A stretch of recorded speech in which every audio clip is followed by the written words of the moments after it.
Hello, hello, we are back with the Hellbreaker Sequence.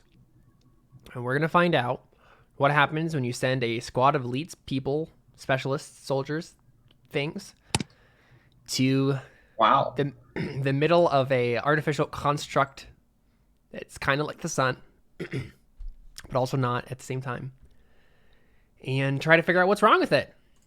So yeah, that'll be fun. Yeah, does None it of that make will make... any sense at all Hmm? for me to have a +1 in sway and try to sway the sun to be absorbed inside of me? Sure. Well, I was thinking of doing lower. I think if you're trying to talk to a sun, lore is probably going to get you further this way. Possibly, yeah. Right. Out of I agree. I'm going to change it to that. Other than that, I have decided on my character. Cool.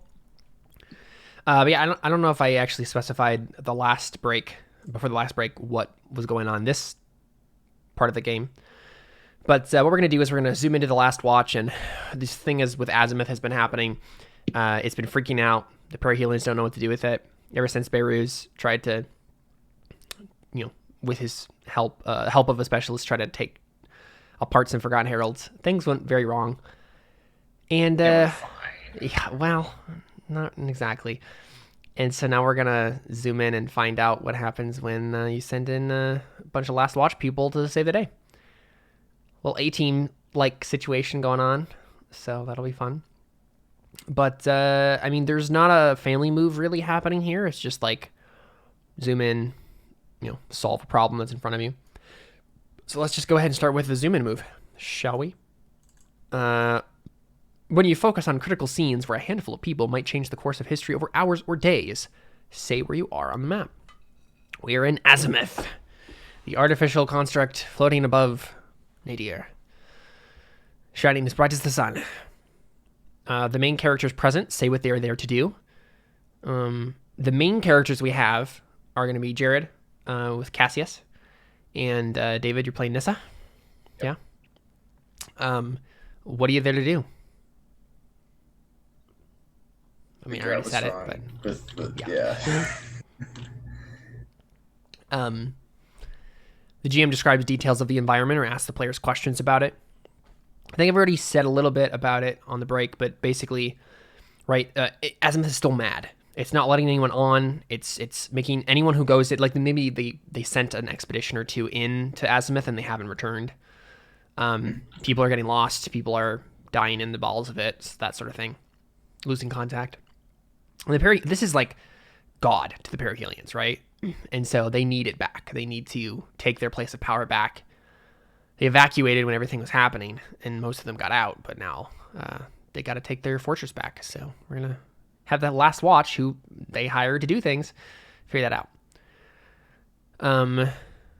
So I imagine basically what's happening is one of your black helicopters, right, is going to the surface of Azimuth and landing on whatever landing pad they have there and then going inside. Other players may create or pick up quick characters to fill out the party. We have Connor and Josh playing quick characters that they've made. And let's just go ahead and introduce them now. Connor, who are you playing? I am playing a guy named Erwin. Okay. Is his first name Steve? Okay, I have to change my name. No, you don't have. Yes, I do. No, you don't. Yeah, I will never not. His name is now Elijah. All right, fine. I think that's cooler. He could start another cult. Was his predecessor's name Elisha? Yes. Is his last name Wood? Oh, no, you have to find another It name. would be if that wasn't the obvious joke. All right, his name is Elijah. Okay. Why is Tadpole one of the recommended names? Because quick characters. Okay. Yeah. Not All gonna right, lie, so- I think I've stolen a name from there before. Yeah. You want to tell us okay, well, first, I guess, what's your relationship to Jared? That is a great question. I was going to ask about that. What should my relationship to Jared be? Yeah, back off, Connor. Jeez, it's mine. Get it here. I mean, okay. Are you just in charge? guess that they're my subordinates of some sort. Yeah. A specially selected team of valued allies. Sure. I'm gonna Value. go with That's me. what are we trying to do in this place exactly? What is his goal? I should Basically, say. figure out what's wrong with Azimuth and solve it. Right? Like team, especially. You're probably honestly one of the people because of your particular skill set. You're probably one of the people who's mainly trying to actually figure out what's wrong. Cassius and the others are there to like do something about it, right? You're probably Okay. the person who's like knows about magic. Obviously Nissa is technically a perihelion, but like she got hired like from another family, right, David? Wasn't she Yeah. a recollection person originally? No, I think she was just his Taylor was a bodyguard. recollection person. Yeah, so she would have just been probably one of the perihelions who lived in Nadir, and then was like brought up to Azimuth to work for them. So I mean, in theory, she's just as much perihelion as anybody else. Sure. She's just a lot younger. But she doesn't really have. She doesn't know more about Azimuth than anyone else here would. No, she necessarily, know less. Than anyone else here. Well, yeah. I guess what I'm trying to say is Connor's character is probably the person who knows the most about what's going on, and that's he probably knows more about the theoretical stuff that they're going to find. Yeah. She probably knows a lot more about the actual like place where they live, but that won't help them where they're going. So, I mean, Elijah, your infiltrated faction was the New Harmony. So, what is your like specialty exactly? Is it just like magic? Right? Yes. Yeah. Yes. I think I did a lot of studying since I had the Storm Rider inherited move. I think I did a lot of studying into the is Storm Rider a New Harmony move? Yep. Yeah. How do they use that? Really with places of effectively. powers. Actually, I haven't used it yet. No one's used it yet. No one's chosen it. But yeah, it is competing with a place of power and trying to get New it. Harmony is Carly's, right? No, New Harmony is Josh's. Oh, that makes the warlock so much people. more sense. Yes. Okay. The twisted Discord magic. Yeah. The demons. Demonic cult is the New when Harmony. When you described the one about Carly's, I thought you were still in the same faction. Mm-hmm. Okay, that makes literally so much more sense. As soon as I was like, how do robots do this? I was like, what? Yeah. No, robots have their own particular forms of weird magic. Yeah, I mean, they have like some sort of weird spiritual thing going on. Okay, so I put down robots protege of Jared's. Yeah. Is it okay, Jared? You kind of trained me on how to do like the spy stuff, and then I became a part of the. I don't know if Jared's actually. Unless it totally doesn't matter with your character. What? You say sounds good. I don't know. Yes. We seem to have misplaced him. He said Sounds yes. good. Okay. So I'll do it like that, and What do you look like? Okay, so he's Actually, he kind of looks like let's actually leave off on that. Let's introduce them like actually when we see them on screen, sort of a thing. Okay, But that's your like general what your character's about. Josh, Okay. what is your character about? Hi, I'm Odin. Odio. I'm Odio. I'm Odio Voloman. You need something broken or lifted, or both? I could do that. Cool. I could do that. Yeah, I see that you chose the agent role, and your specialty is breaking things. No, sorry, breaking things. Breaking things. There's no G. Cool. What's your relationship to Jared's character? Cassius, right? Mm-hmm. Yeah, not looking at it directly. Cassius is, Cassius recruited me. He offered me something, and I very happily went along with it. Probably more explosives, probably the terraforming gun. Yeah. Honestly, terraforming gun, explode things. So it looks like your inherited move is from the Hellbreakers, or were you originally Hellbreaker? Is that? Yes. Okay, so you're one of the. That's new his cover people. story. His cover story is that he's a Hellbreaker. Got it.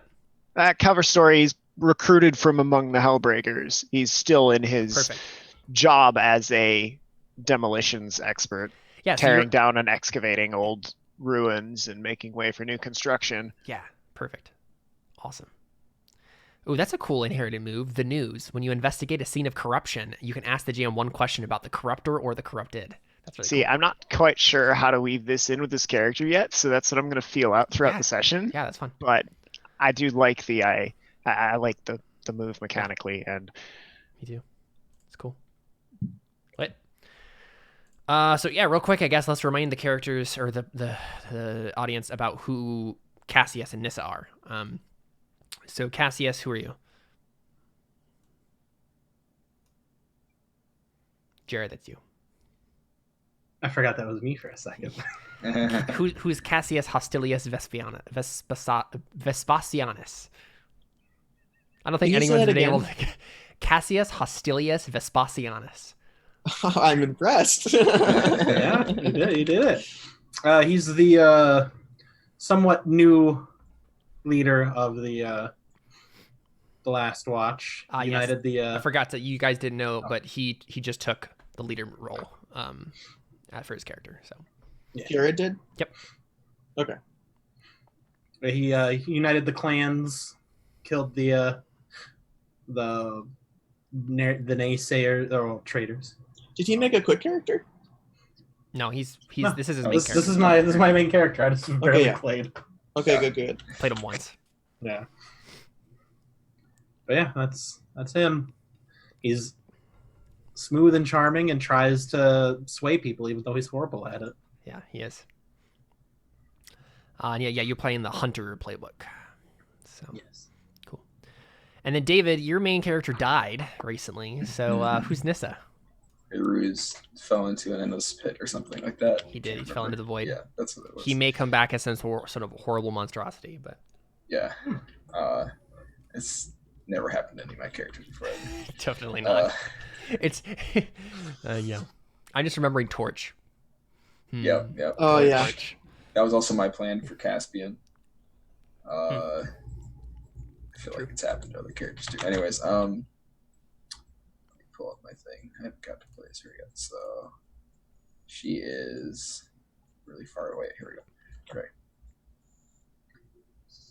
We're not doing the looks yet. Yeah, so she is Beirut's old bodyguard. She's sort of a rough and tumble lady. And there's a weird evil knife talks to her and stuff. And yeah. Yeah, so Beirut's got like a sacrificial knife given to him by like the Black General, the leader of the Tannerin. And he was supposed to sacrifice Nissa to the Dark Powers to like gain omnipotence. And he failed to do so. But Nissa ended up with a sacrificial knife. So now it's like a demon knife, so it's like gonna talk to her. Yeah. Okie dokie. You forgot to mention she's got the hots for Cassius. True. That's true. that's not going to come up at all during the session. Definitely not. Me and Jared? No, not at all. The least likely to roleplay Yep. sexual encounters.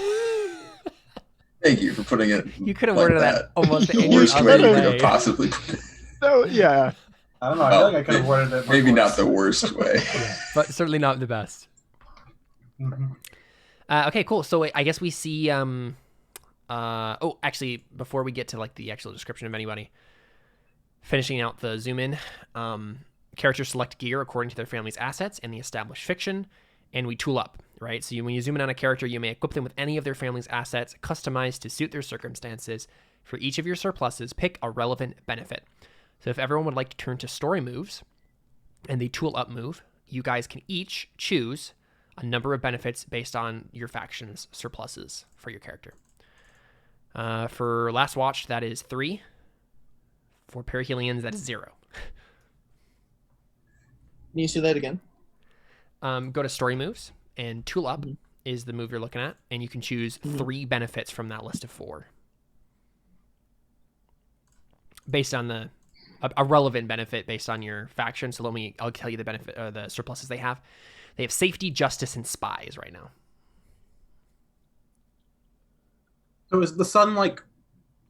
Is it hot? Is it an actual sun? No. It's hot now.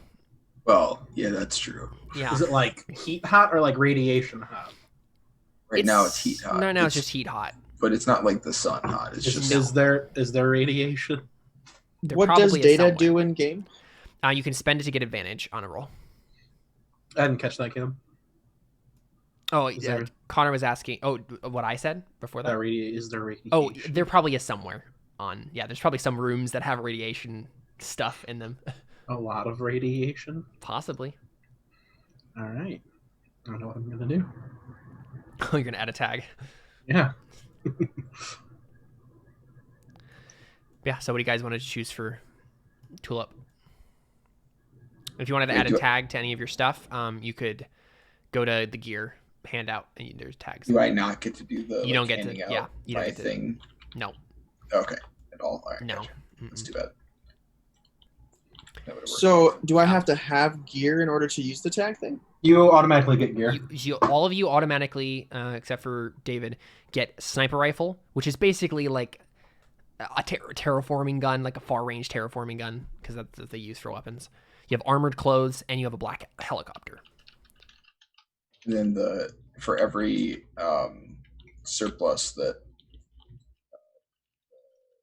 Garrett's faction has, you get to pick like One of those benefits Special from thing. story moves. one of the benefits. Some So tulip. it's about how many surpluses they have. Tags does the terraform For the- gun start with again?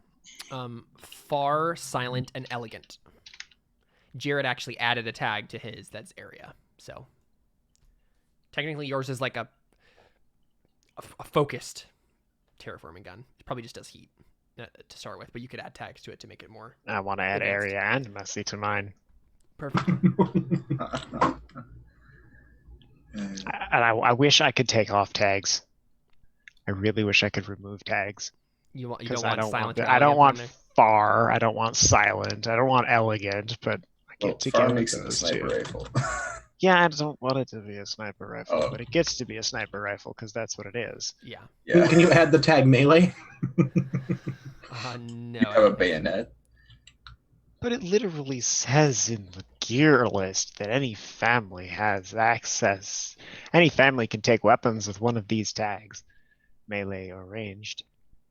I say we give him a terraforming sword. Well, that would just mean you would just get melee. hammer. That's all it would have. I want a or- terraforming shotgun, thank you. I want to blow holes through walls and blow holes through hills, and blow holes through mountains. I mean, if you wanted to And spend a tag armies. on replacing far with something else, that's fine. Right? You could replace far with To replace far with area. No, because that would mean like. That makes sense. That means it's a scatter, but it doesn't go very yeah, far. I guess, yeah. Yep. I Yeah, like mean, that. I'm gonna do honestly that. totally fine if you want to take off tags. Like, it doesn't. There's no real reason you wouldn't be able to. Because I'm already envisioning that he's adjusted the weapon. Yeah. To suit his own tastes. You just sawed the end off and made Maybe, yeah, Yeah. probably. Oh, that's awesome. Ran over the end of it with the bulldozer by mistake, so we had to saw the end off and ended up liking the result better. Cool. Yep, that's canon. That's what he did. Also, you guys get robot birds. You can use to communicate long distance. I forgot about those. Yep. As Nissa finally gets weird magic jewelry for the first time. True. Yeah, she's been upgraded to a full member of her faction. Do we tell you what we had doing, Caleb? And do you change it or? Are we Yeah, able go to ahead. change it? Yeah, say everything you're Yeah, choosing. I'm gonna add hardened. It negates Hardened. disadvantages. Yeah, stemming from radiation, hacking, psionics, and other stranger forces besides. Perfect. Yeah. So I get +1 armor when these deal harm to you. I don't know what that means, but Sure. So if Sounds radiation does harm to you, it does one less harm than it would normally do. and then I'll use the other two and just get data. Yep. So the family has. Yeah, and technically, anyone who from your faction from the last watch who's using data is using it from this pool. So right now you have 3 data to work with. Oh, so they can mooch off my data? Yeah, because they're quick characters from your faction. How dare? Yeah. I mean, they're working with you. I don't know. Okay, cool. Oh, goodness. Connor, what are you choosing? If you don't know what to choose, just choose data. Well, can you list the items that we get again? I heard sniper rifle, helicopter, armored clothes, and black helicopter, and then like robot birds that you can use to navigate or communicate with each other. Long range. Radio over avian carriers. Yeah. It's basically like Falcons. What tags from can I Avatar: add to the? Airbender, but with that are robots. What tags can I add? Where's the list of that? In gear, the handout gear. You wanted me to spend a point to remove a tag, correct? You said to change it. No, you can just replace it. Yeah. Oh, okay. Yeah. Yeah. If you want to, is everybody else done with theirs? I think so. Yeah. Just one question. Do these stay with you afterwards if you replay these characters? You tool up every time. You tool up every time, so the tags will change. Okay, so the if I were to pick 3, they wouldn't stay with this character. No. But you could just pick. You could pick them next again time. next time. Okay. But you might not have all the surpluses you need to pick them all. Yeah, Gotcha. What are the tags on our armored clothes by default? Utility and tough. Okay. I'm gonna do thermo on my armor. Okay. I feel like that's a good idea. Yeah, probably not. And Probably not a bad idea. mobile. Actually, that might be a really good idea for everyone to choose, to put thermo on their armor, because otherwise it's going to be really hot in here. Yeah, I Okay. don't have that option. But Yeah, it's true. I'll do that. I'll use one of my data as thermal. Oh, and you know what you could do instead? Implanted. Wait a second, real quick. Actually, one person could do this. Jared, if you wanted to spend, instead of getting those 2 data, if you wanted to get thermo on your armor and then choose another one, give as many copies as necessary to outfit the whole party for that one, then everyone would have the thermo gear. Oh. And then everyone else could just do data. Exactly, yeah. Mhm. Oh, you know what? Yeah, I'll do that. I'll do what was it? Which one was the second one? Power. Man, where is it? Hardened? Is that what you're talking about? No, the one that gives it to everyone. Oh, it's like the get as many copies of a weapon, outfit, or vehicle as needed to outfit the whole party. Okay, so yeah, we'll do that. We'll do thermo and So basically, and- thermo, hardened, and a copy for everybody. Yeah. Okay, so everyone gets armored clothes, utility, tough, hardened, thermo. Okay. I'll just copy it to your sheets. So I'm confused. So He's just giving you us don't have copies to of his pick- armor. Yeah. So we don't have to pick our own. Yeah, he's giving copies of armor for everybody, so you don't need to choose that option because you already have it automatically. so we can get Okay. a bunch of data instead of all of us spending. Yeah, so if you guys choose data, that's free advantage for your faction. So I will choose 1 point of data. Okay. Then That'll end up going to my faction by the end. no, Yeah, his to last watch. You Okay. can also use it during the session, right? Right. And since we're going somewhere literally to find something out, that's probably not a bad idea. data is always useful. Like he's the science officer on the bridge. I actually don't know if that's true. I don't know what kind of officer he was, but I would like to add I forget the name of it now. Dang it. Mobile. Yeah, I was gonna do mobile and implanted for my armor. Okay. Tony Stark. Yeah. Nice. Yeah, you guys have an intense gear going on here. I mean, that's kind of the theme of this faction, isn't it? Oh yeah, very Yeah. true. Gear. Yeah, so for mine, I've taken my terraforming gun and I've replaced the tag far with the tag area, added the tag messy, so it's now silent, elegant, area, and messy. And then I get the armored clothes from Jared's moves, black helicopter, robot communication birds, and 1 point of data. Oh, and they have safe and long ranged as their tags, by the way, the robot birds. Okay. Also, I guess honestly, I don't think any of you like one person needs the black helicopter to get there, and then after that, it's like it's useless to you guys. So, Right. but But you'll like have it technically at your disposal outside. putting of holes Azimuth. in buildings big enough to put a helicopter through is my specialty. Mm-hmm. Well, Yeah, but we're then you're have gonna find a quickly get into building. corridors. You're just gonna have to keep blasting holes into literally everything. Blasting holes into literally everything is my specialty. You're talking his language. It's a little different when it's weird transdimensional Yeah. portal tunnels. They might Blasting not holes blow in weird holes. transdimensional portal tunnels is my specialty. I've never Sounds tried like- it before, but I'm think sure it it'll is. work out. Sounds more like the thing written on your gravestone, but let's go with it. We'll find out. That would make a great gravestone. Blasting holes in transdimensional mystery hallways is my specialty. Sounds like a Darwin Award last famous words or whatever. All right, everybody good? Everybody got all the I think stuff? I'm going to add mantle then to my outfit as well. Wow, High-tech defenses provide 1 armor to you and anyone within arm's reach when activated. that's I don't cool. think that goes away after you use it, because there's one for the implanted one. It says erase this to heal a single harm level. So I don't think it's like a one-time use. Mantle just for means you mantle. have like an energy shield.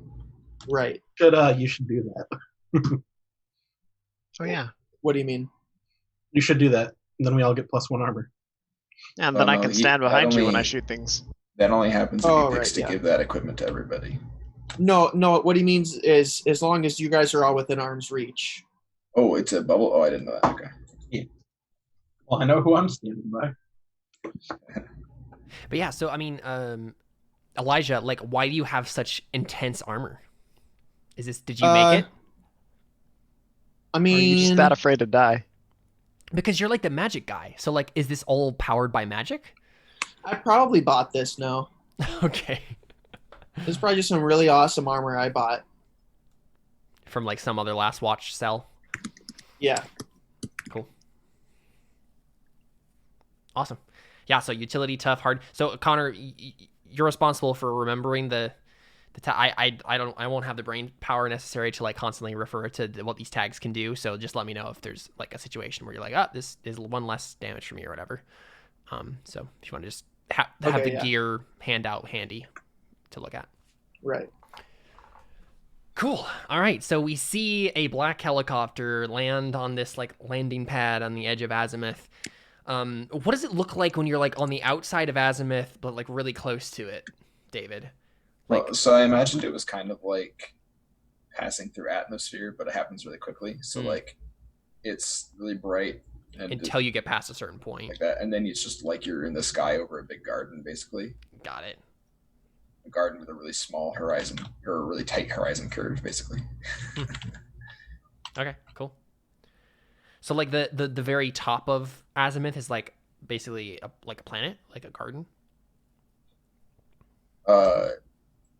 Yeah, I mean, I imagine it's basically like if you imagined it's essentially a floating installation, except it's surrounded by what is functionally a atmosphere that. Oh, so it's like a space station more than like a moon? Yeah, it's sort of how I imagined it. Yeah, it's not like okay. it's nothing about it is organic. I thought it was I wasn't saying it was organic, but I thought it was like literally a sphere, like a construct that was like a big sphere. Oh, so I mean it's round, like it's a round Okay. construct, but it's like the Death Star. It's a Death Star was Got it. smaller probably, and also Okay, had that's what I was like, thinking. the fiery looking at. But on the outside, it's like lots of different gardens and stuff. Yeah. So the surface is gardens and Yeah. stuff, and then if you go inside, it's weird work tunnels. Yeah. Okay. Cool. Perfect. So we see you guys land on this, on the outside on a landing pad in the middle of this like garden landscape, and we see all of you get out. Right. Who is piloting the helicopter? What skill would you use for that? Probably like lore or steel. One of those. Okay, I could do it with lore. I could be the one that's piloting it. Sure. Yes. If that doesn't makes matter. sense, character-wise. Yeah, it really doesn't matter. I don't know if I I, was trust Josh. What's your character? Odio. My character's name is Odio Volaman. Odio. Yeah, I don't think we trust Odio while flying. What's Well, our it can't faction be called again? that much harder than driving an excavator. What faction, Connor? Are we the Perihelians or the Davids? No, you're the last It's mine. watch. Yeah. Last watch. The last watch, yeah. That's Jared's faction. So yeah, I guess Connor described to us what Elijah looks like, because that's what we're focusing on first, right? Seeing you All in the right. pilot's seat. Yeah, I mean, he is a chiseled man. Let me tell you. He's got a nice face, nice clean shaven face. He long, like luscious blonde hair, like some flowing hair, like Aragorn style, but more like Prince Charming from Shrek color. Actually, basically Prince Charming from Shrek. That's basically what he looks like, but even hotter. So I don't really find Prince Charming from Shrek hot at all. So Oh, I'm the only one, huh? How can you not? Look at that face. Thank you, Josh. My. Thank you. The butt on his chin is bigger than the one on his backside. That's all I'm saying. True. Just got the. I think if I'm remembering his character correctly. Oh yeah, you No, Okay. not quite. Almost. More of a Dude, brick than his a butt. butt chin is the best part of his looks. I'm just kidding. Totally kidding. Yeah. But no, he's a super attractive guy, and he's like a nerd. Like everybody knows him, especially Jared, as like the guy who's always been interested in like magic and other cultures and technology and like philosophy. But he just doesn't look the part. He looks like He's from a Hallmark movie. Oh, so you Yes. hate yourself, Connor, is what you're saying. I see what you did there. I see what you did there. I'm sure Mickey would agree. That's so. I forgot I'm using a Mac, so I just like went back. Oh, Whoops. Yeah. Ugh. Yeah. Yeah, We're gonna be doing that all evening, aren't we? Yep. Cool. So who do we see next then in the helicopter? I guess we see the Elijah in the pilot seat, and then who gets out of the helicopter first? Probably Odio. Okay. Yeah. Describe us. Describe it. So for all that Elijah is attractive and well built, Odio is not. Odio is short and very overweight. Odio is shiny bald. He has a scraggly like mustache goatee thing. And he's fallen to the ground and is kissing the dirt rather intensely. Cool. Who gets out next? I mean, I guess I do. Okay. Jump out with the sniper, slung across my back. And I just look confusedly at Odio, and I just shake my head. I'm like, okay, no, focus. What does Cassius look like? He's got kind of like an Aragorn thing going on about him. He's got the blonde, or not the black hair, the gruff, but under all of it, he's real sexy. But you get the gruffness first. Yeah. And he's That's what I very like about you. the real reluctant, like taking on the leadership role. Yeah. See, that's why Cassius is my type and not. Dang it, Connor, what was your character's name? Elijah. Yeah, Elijah. Lit. I have the layer of grime first.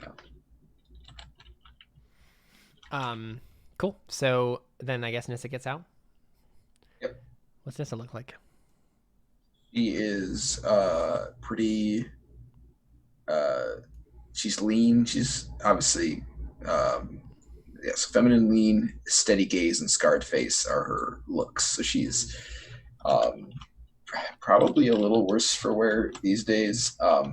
Although ironically, she probably is more symmetrically attractive than she was last time we saw her, because she's gotten. I don't think she had the nano machine body thing last time we saw her, but now she does, and that probably has taken some of the scars away and made her generally slightly more attractive. But I think just because of the way that she is, like her personality, she probably didn't want it to do as much as it could.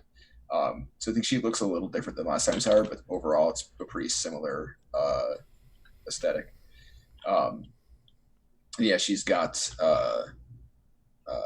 instead of the white clothes that they usually have, she's got stuff that looks a little more like what everyone else is wearing, but more expensive and like luxury looking and less functional looking.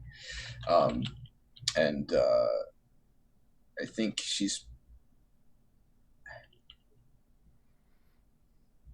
I feel like she should have a gun, but the gun is not going to be anywhere near as good as the like jewelry weapon that she could have. So I guess she just has that.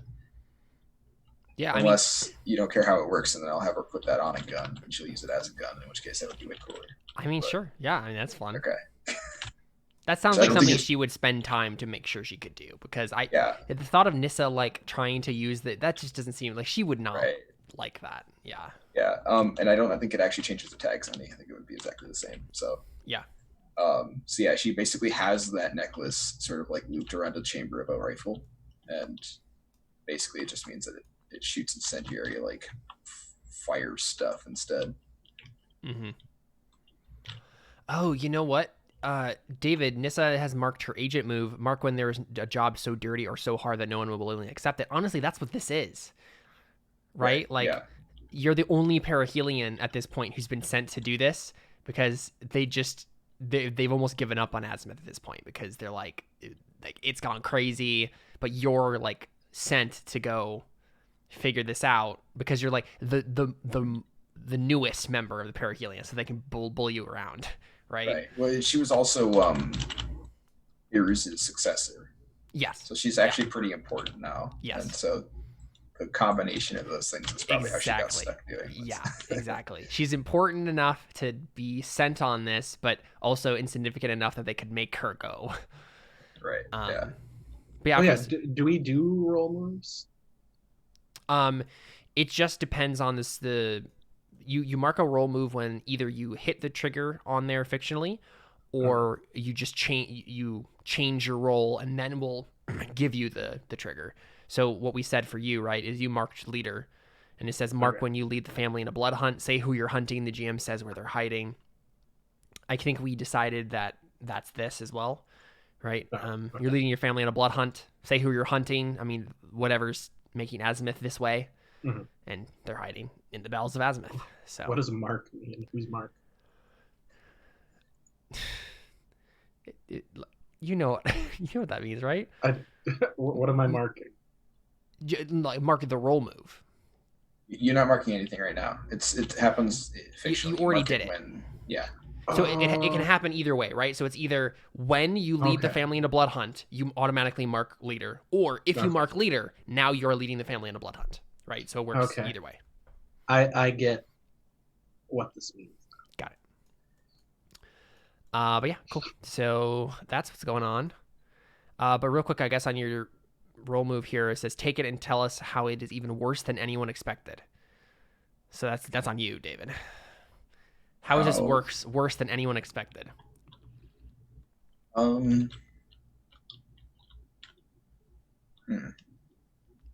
If you want to, you can think about that and then bring it up later. Yeah. Well, my first instinct was just that the leader of the Perihelions screwed off right when they were trying to figure out what's going on. Right. But that doesn't really affect our direct situation, so I don't know. Maybe there's a more interesting answer.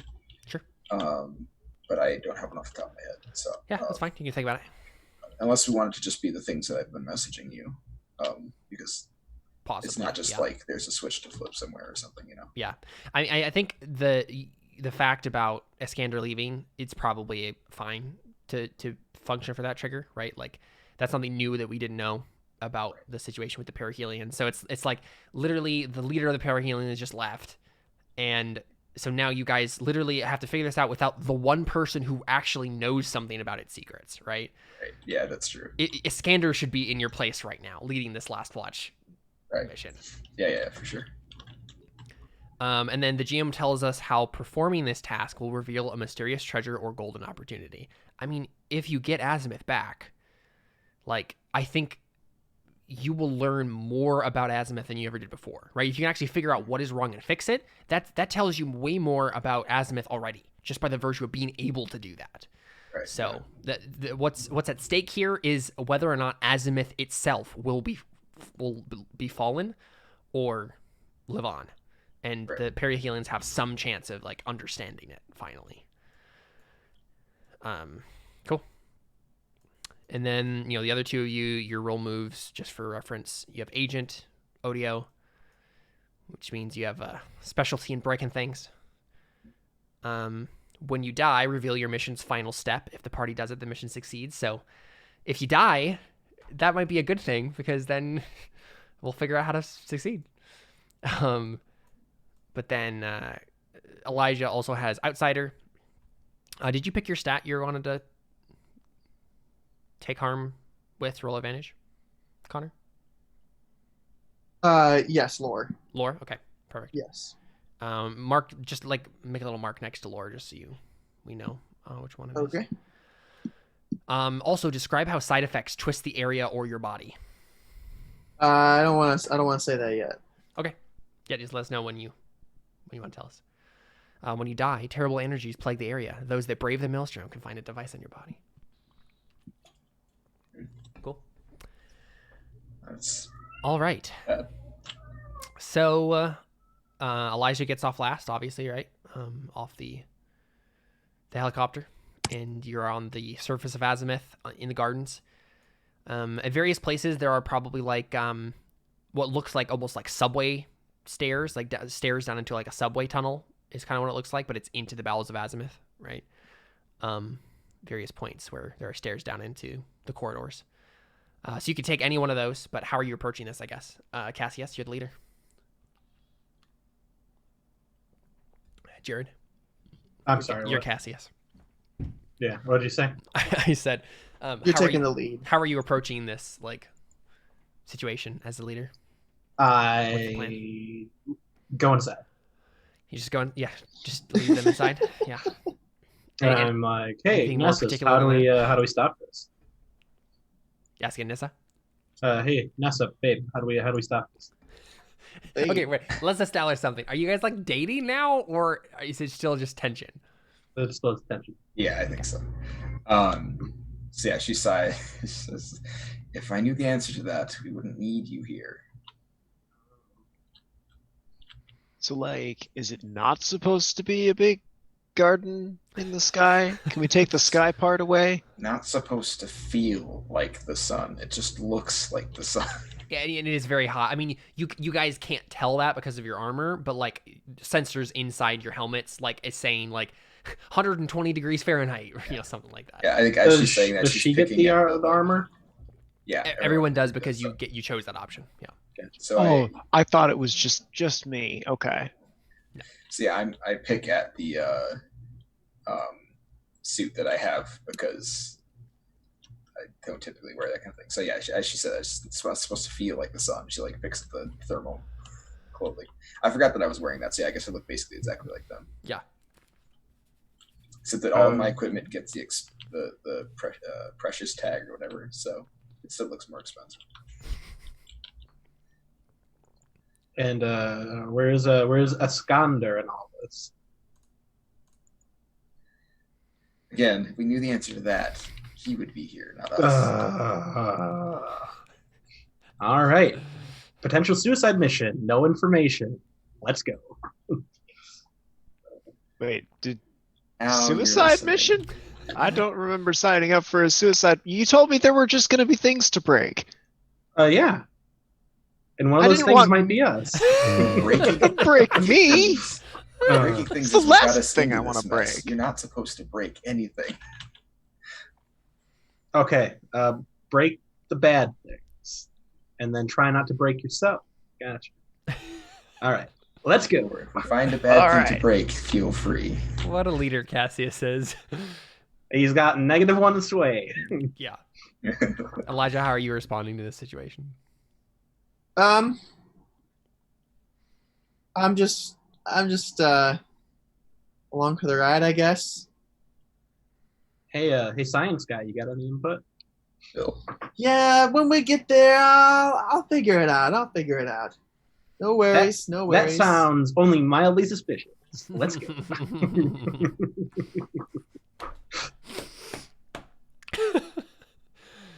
This is not going to go well. Yeah, so you guys creep into the corridors of Azimuth, right? It's very hot. As soon as you get down into the corridors, like the temperature goes up to like 150 degrees. And it would only be possible to be in here without just like withering and dying by your special armor. And the corridors are normally they're like, ghost white, right? Like everything is just like this really sleek ghost white. And it's still like that, but it's dimmer, right? Everything is just kind of darker and gloomier, more misty kind of atmosphere than normal. Cassian, you've been on Azimuth plenty of times before at this point, so there's definitely like a different feel now. Nissa, you too, right? You get that. Yeah, she probably comments. I'm just like, this is weird. Yeah. In Nissa, you're probably the only one who notices the more kind of spiritual aspect of this. Actually, Elijah might too. There's definitely like a more like kind of spiritual sense of wrongness about this whole place, right? Or a magical sense, depending on who's asking, right? Like there's a presence that is angry still. And it's settled down into a kind of like a simmering rage, but it's still there. And it could be awakened at any moment, right? Nissa was there when this all went wrong initially, right? Yes. So she probably recognizes that. Yeah.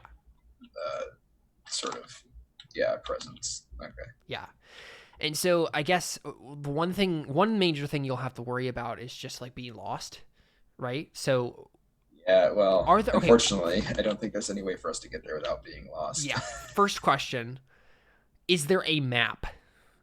No. So this is actually the self-defense mechanism of the station. So the self-defense mechanisms I had were angry ghosts, explosive turrets, and tunnels that lead you to random places and like destroy or like basically kill intruders, right? So it's literally like a invisible labyrinth, or not invisible, but like a incomprehensible labyrinth. Yeah.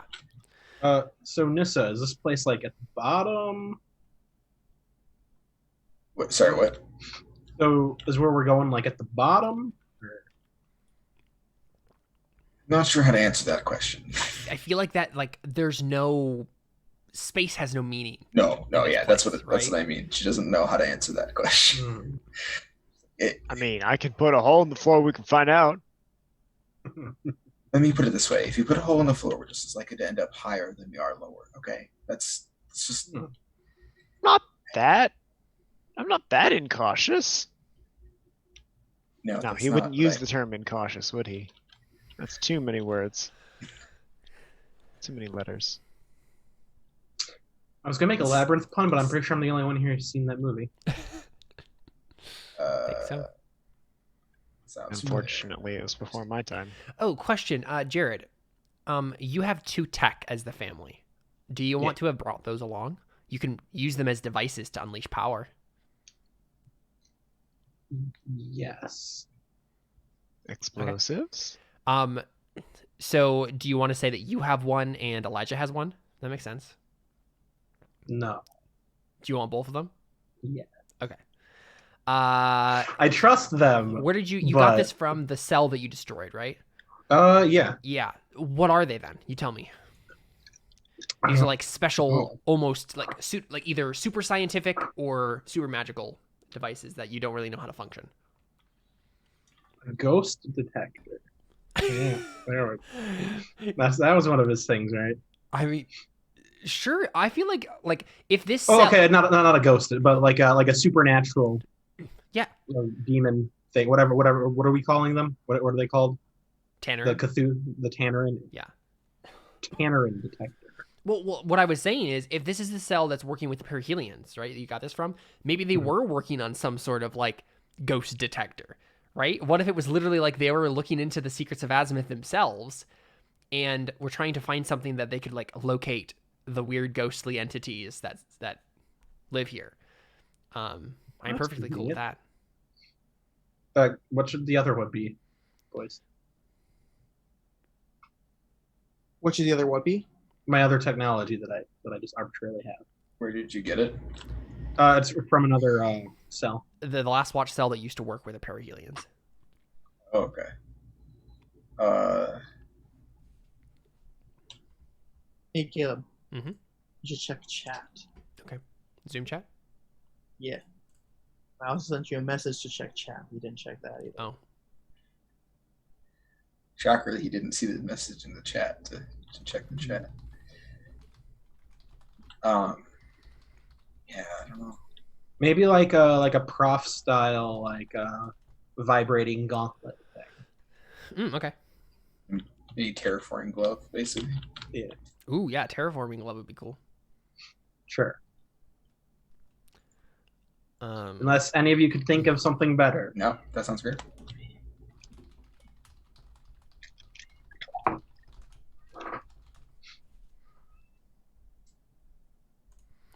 Josh, you said you were an excavator, right? demolitionist. Sorry. Kind of. I'm a demolition expert. So you need holes dug with explosive force. You need walls removed with explosive force. You need buildings taken down with explosive force. I can do that with explosive force. Cool. So we walk. Okay. I mean, yeah. What's the plan exactly? How are you trying to navigate? Right, because you're gonna have to make some sort of roll to navigate the corridor. Yeah, I think I look at him and I'm like, look, it doesn't matter what tunnel we take. We're only gonna get there if we get lucky, or if we're supposed to get there, or I don't know. But let's just find a tunnel and try not to make this thing mad. Maybe it'll let us find it. So honestly, it's sentient. Honestly, probably the first thing that should happen here is Elijah should make an unearthed forgotten lore roll. Right, because this is like when you uncover a landmark or custom of the past, roll plus lore. This is like, what does Elijah actually know about Azimuth? Like, just to start off with, since you're the expert, technically, Elijah, on this whole shebang. Yeah. What's the question? It's not a question, just a I guess it's a question. Basically, what I'm saying is that probably the first thing that should happen is Elijah should roll the character move Unearth Forgotten Lore to find out like what he knows already about Azimuth. Oh, okay. So you roll plus lore basically for that. Finding your way around is steal, right? Yep. I have a +2 to that, so when it comes to actually walking, maybe I should do wow, that. you Oh, failed. wow.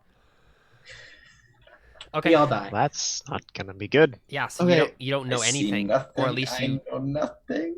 you know something that's not true or something. Let me look at my GM moves here. Okay, yeah, so I think Elijah, so you've told them, right, that you're the person who knows about this stuff, right? Right. What if you don't at all, and you just lied? Oh no, that's so sad.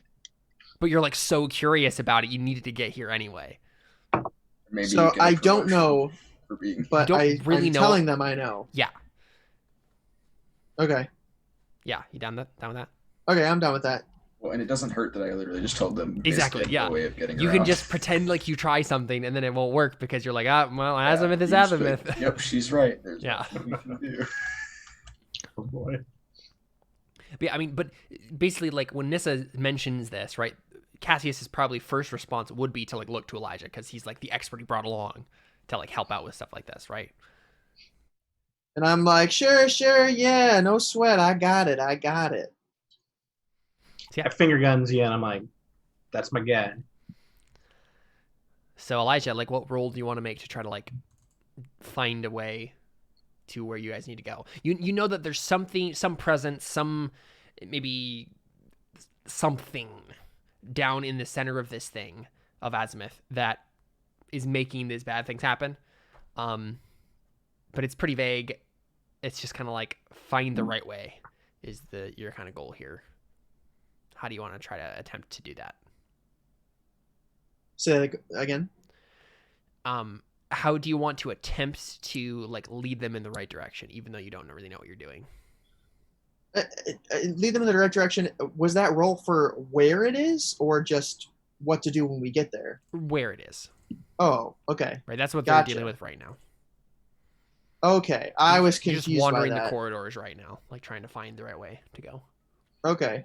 Because there's like no map to Azimuth. It's just kind of like wandering corridors. Okay, There's maps disregard. of the gardens, but we're not there anymore. Yeah. Okay. Oh well, I might have it. Okay, so,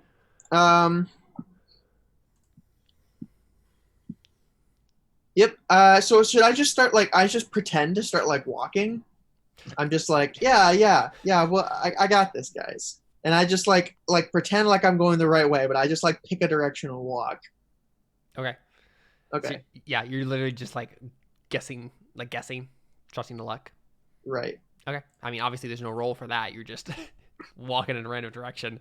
Obviously, you guys get lost.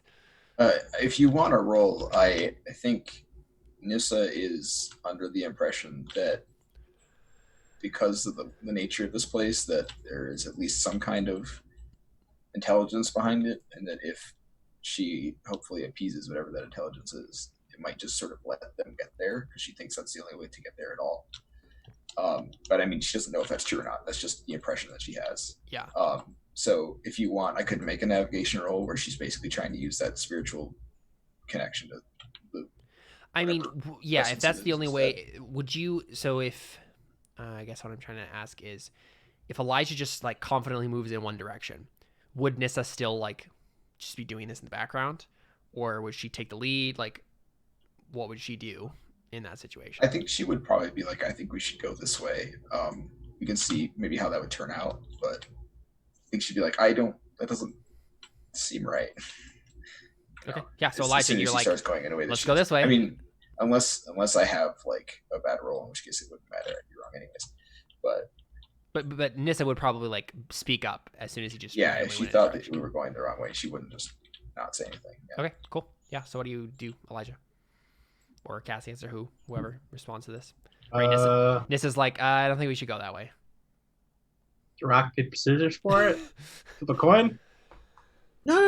I mean, I will relinquish my control here to your expertise. I'm a humble guy. I understand I can make mistakes sometimes. I'm sure you know exactly what you're doing.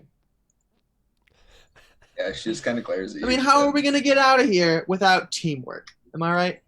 Am I right? I just like I could just put a I look hole- at Odious. He just kind of waves around in front of, like, barrel sweeps everybody with this very rather damaged looking terraforming rifle, clearly sawed off just past the receiver. Oh, Odious, we went over gun safety just last week, dude. My finger not on the trigger. Ugh. The safety is click. The safety's on. Mhm. All right. That's funny. He peers down the barrel. No round in the chamber. Okay, so I also look at Cassius and I'm just like, Cassius, man, have I ever let you down? Well, we've been on approximately one other mission before this, so I guess right now you have a 1 out of 1 success rate, which is 100%. Come on, man. Boss, teacher, you trained me. You know what I'm worth. Yep. So All Nissa, right. you want to try it? Hmm? I was just asking David's character if she wanted to try her attempt at leading them in the right direction. Sure, yeah. Although it sounded like maybe I was outvoted there. I'm not sure. Oh, no. We're siding with you. Oh, okay. All right. Odious I think is my just going to character's wave just his really gun around and excited. follow everyone else. Yeah. Here's my snake eyes. Holy crap. Hey. Nice. There you go, That's David. not Snake Eyes. I don't even almost the remember what opposite. that felt like. It's so weird. Just kidding. So what are you doing? What move are you rolling? I mean, I think she's literally like just. No, it's probably to forge a path. Oh, right. Yeah. I guess Forge a path or are wilderness those both survival? steel? I don't know. Wasteland survival. Yeah. Because Forge a Path is force. I guess Yeah, well, Wasteland and Survival makes honestly, sense. like my intention was specifically not to forge a path, right? I'm trying to not forge anything. I'm trying to let him Right. bring me there because I think if I try and forge a path, we'll just end up dead. Okay. Yeah. Sure. Yeah, I think Wasteland Survival makes sense then. So on a hit, pick one of those first three options on Wasteland Survival.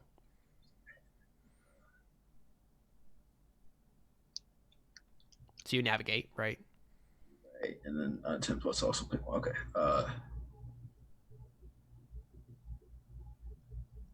Okay. Let's do an obstacle or threat is blocking your way. So it's blocking your way back. Back, yeah, I didn't read the last word. You're right. Yeah, back. Which makes sense because it's probably literally just not there. You're right. Let's see. We turned left 4 times. We're on the same.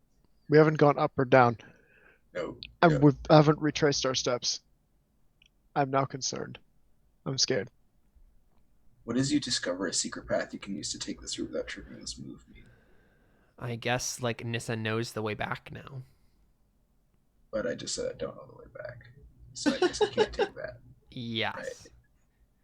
Yeah, I mean, the idea I think normally with an obstacle or threat is blocking your way back is you just have to remove the obstacle or threat blocking your way back, and then you can get back. See.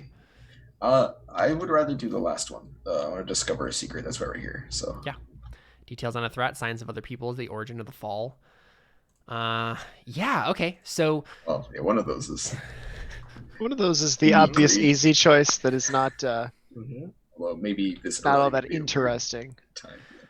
So Nissa, I mean, what do you do? Like, why does this work, really? I mean, I think she's literally just not thinking about it and not trying to reason it through and just trying to go with her gut based on that presence that she feels. Because if nothing else, she thinks that is, whether or not it's what's controlling the tunnels, it's definitely what's mad and making a problem. So she's hoping that it will be benevolent enough to let them get there and not just drop them off a cliff somewhere. Yeah. Yeah, and I think that probably works. So I think the Perihelians have become pretty arrogant, obviously. Right? And so their interaction with Azimuth has almost turned into one of, we are in control of you. Right, yeah. But Nissa doesn't see it that way, right? Nissa understands, as the newly minted member of the Perihelians, right, what is actually happening here. Azimuth is the one in control. And so the other Perihelians who came in before you to try to appease Azimuth just got swallowed because they were trying to do it with force. And you did it the right way. You're like, listen, I'm at your mercy. I'm just going to go wherever, and you are going to guide my steps as you will. And that's the right approach. And I feel like you hear or you feel kind of like a slowly kind of like, it's almost like there's a caged animal, and instead of trying to be forceful with it not biting you, right, like pinning it to the ground or whatever, instead you're like slowly holding out food to it, or like setting down food in front of it and then slowly backing away, right? It's you're treating it with very much respect, very much caution. And I think part of it is remembering how they maneuvered the area last time with Beiruz, who is very opposite of that mentality. Like, she respects Beiruz, but last time they were here, doing it his way caused the problem. Yeah. And I know that she knows that Eskander and Beiruz had ideological differences, and Eskander would have been very much like this kind of mentality. So I think even though she likes Beiruz more, she probably was like, yeah, so we tried it Beiruz way last time, and it didn't work. Perfect, yeah.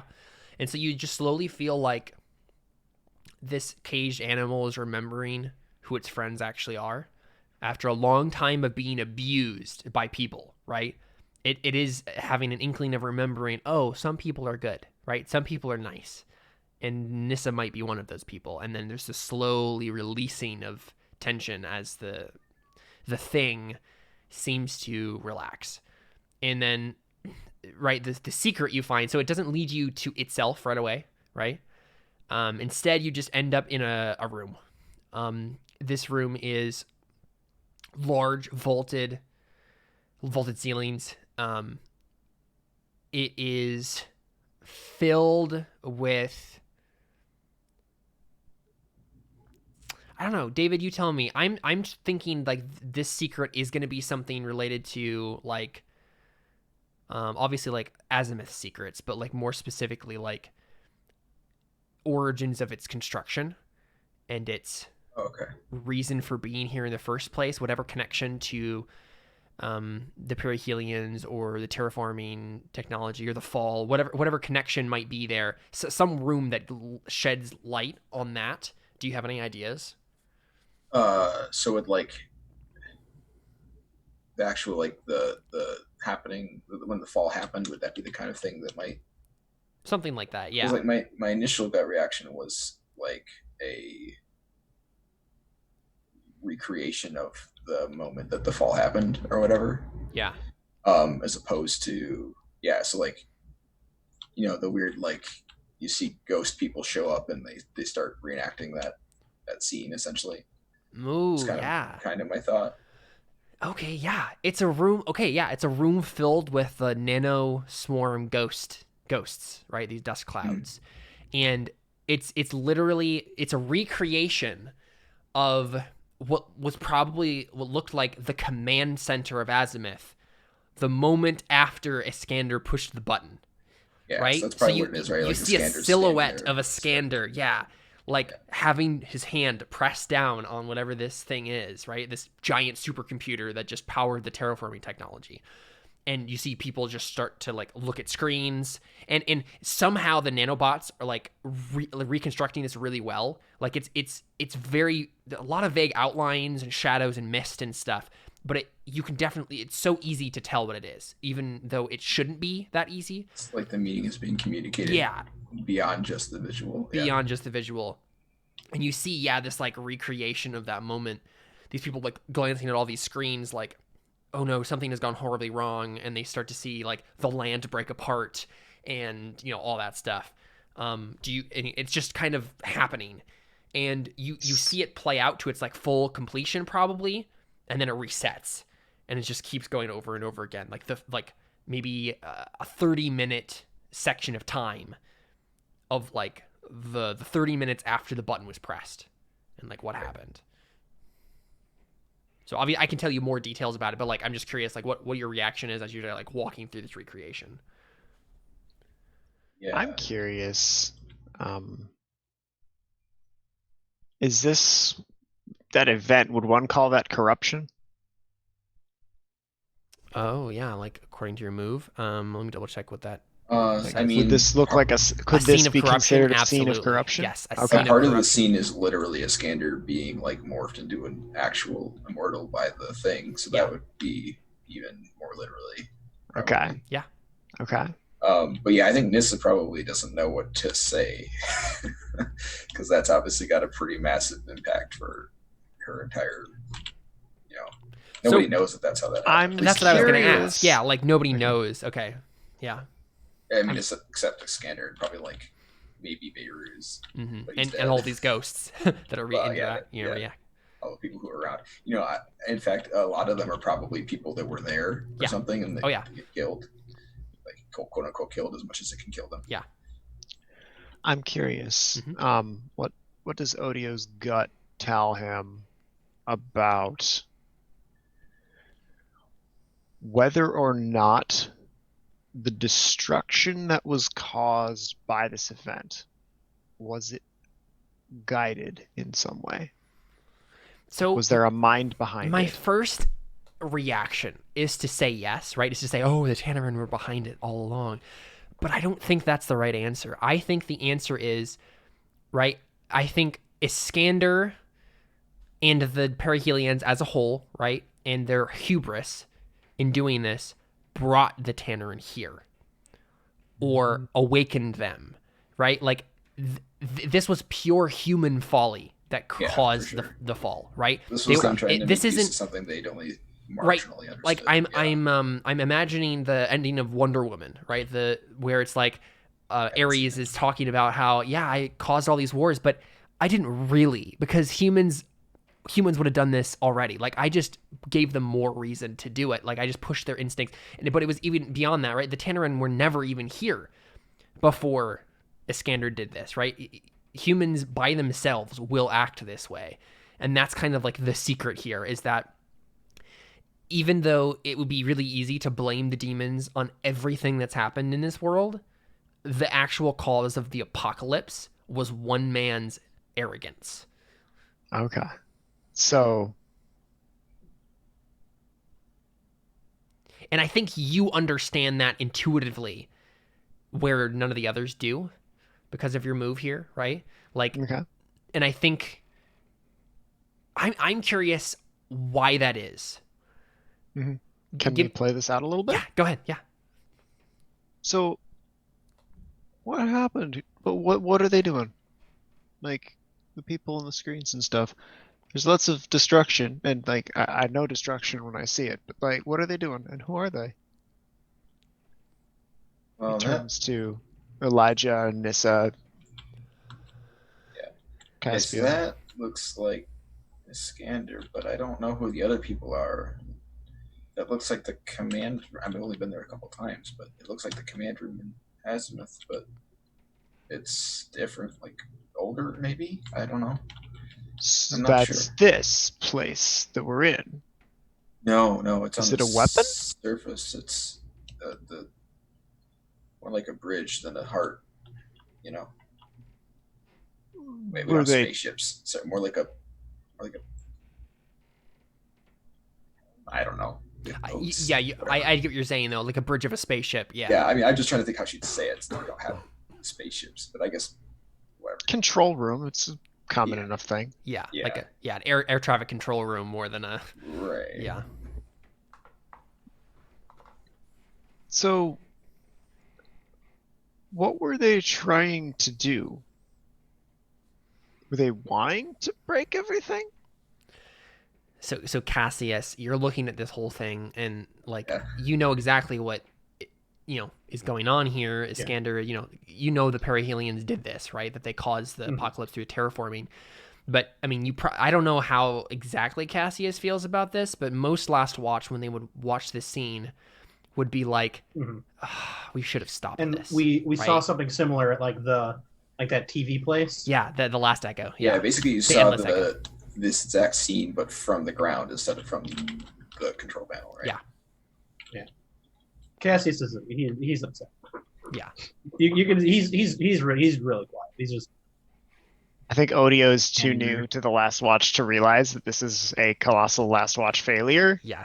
As much as it is a perihelion arrogance expand. You know what, Cassius? You know what you probably see, Cassius? You see the outline of a Last Watch person in this command room, right? Ooh. Oh yeah.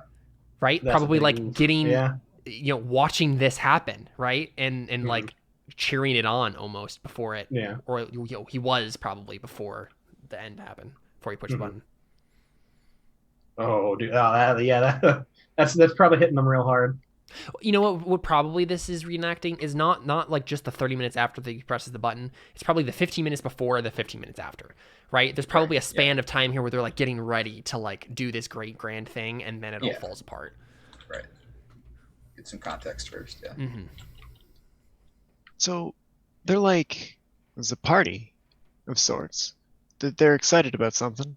They're trying real hard to do whatever great thing they're trying to do, and then they break all of the ground. Mm-hmm.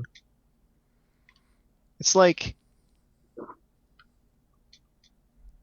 they just tried too hard and went too quick, you know? Like, if you're gonna be like, you're trying to move a pillar out of the way, right, in a building, you got to shore up other structures and stuff. You can't just knock the pillar down. It looks like they just kind of knocked a pillar down, but not like they just thought that they could hold up the building on their own, knock the pillar down. Like, that's the vibe I'm getting from this dude here. Like, I've seen guys like him on build sites, right? It's like, oh, they'll just take this wall out. No, you don't. That's a load bearing wall. You can't do that. Gotta shore it up. Then you can take the wall out. By all means, hit it with a sledge after that, but don't You gotta take your time with destruction. It's an art form. This is not art. This is hubris. Elijah looks uncharacteristically upset. Like you've never seen like Elijah so, especially you, Cassius. You've never seen Elijah so like downtrodden or just like frustrated. Yeah, he just goes up to you and like puts a hand on your shoulder. He's like, "Yep." Yeah, I think. Oh, sorry. Were you gonna say more? Some good man No. stuff right there. Oh, okay. Yeah, I think after a few minutes, like, yeah, Nissa looks confused, and then she says, there's been a lot of people that have come into these tunnels and not come back out. This is a defense system, I think, or something like that. If nothing else, we don't understand it. There's just as good a chance that this is just an effort to turn us against each other as it is anything else. I mean, I actually don't know how much I know about the Last Watch, but I don't know that you guys were supposed to stop that from happening and all that stuff, right? Like, I don't know that this is a thing. Yeah, maybe some Perihelions do, but I know Nissa wouldn't for sure. Okay, yeah. So she's like, I mean, for all we know, it's just trying to paint us as enemies or something. Turn on each other. Odio spins around, barrel sweeping everyone again. What would you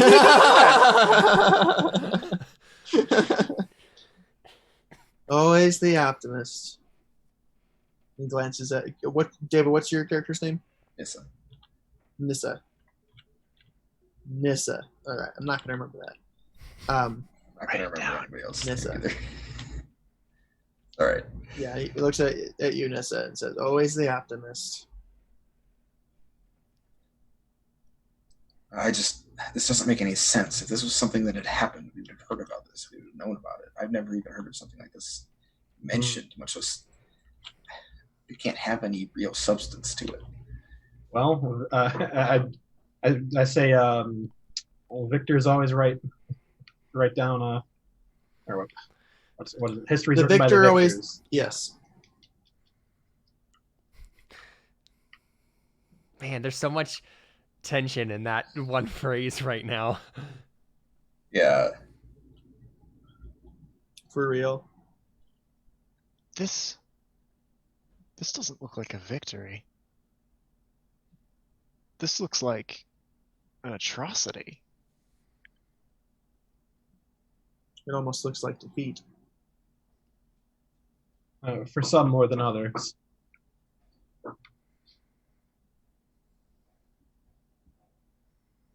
Well, shall we keep going? Yeah, let's get out of here. So Odio, how do you like come to the conclusion?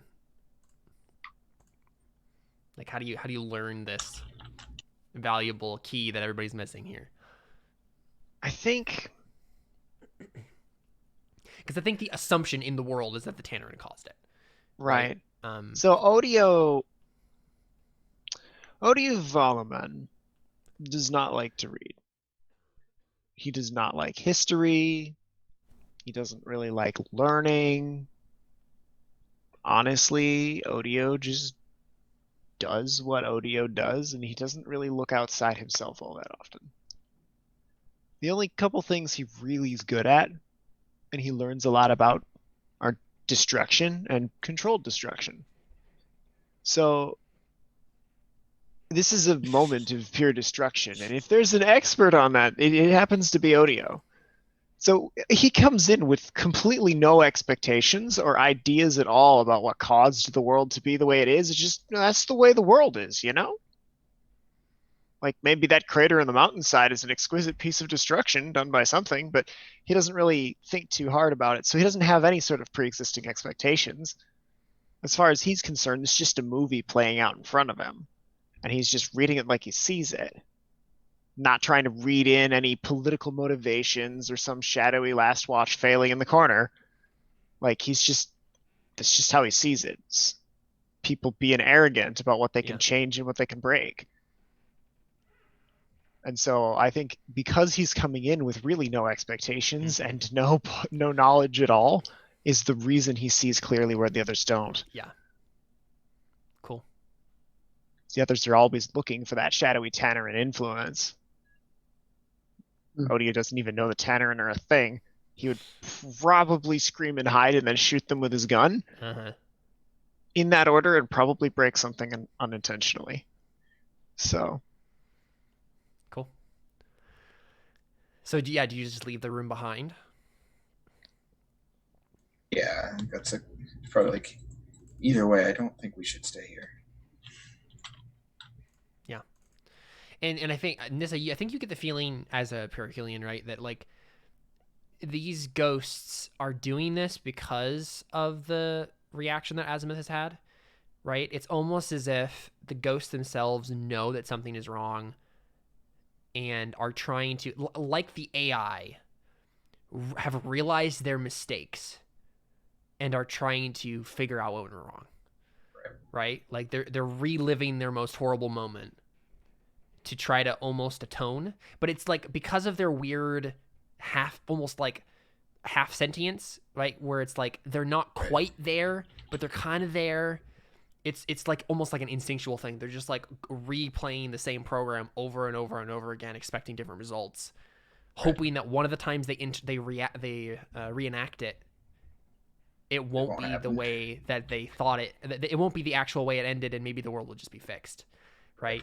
Maybe there's all some sort of horrible nightmare, and they're stuck in that because they don't have a body, they don't have like the right processing power to really do anything else.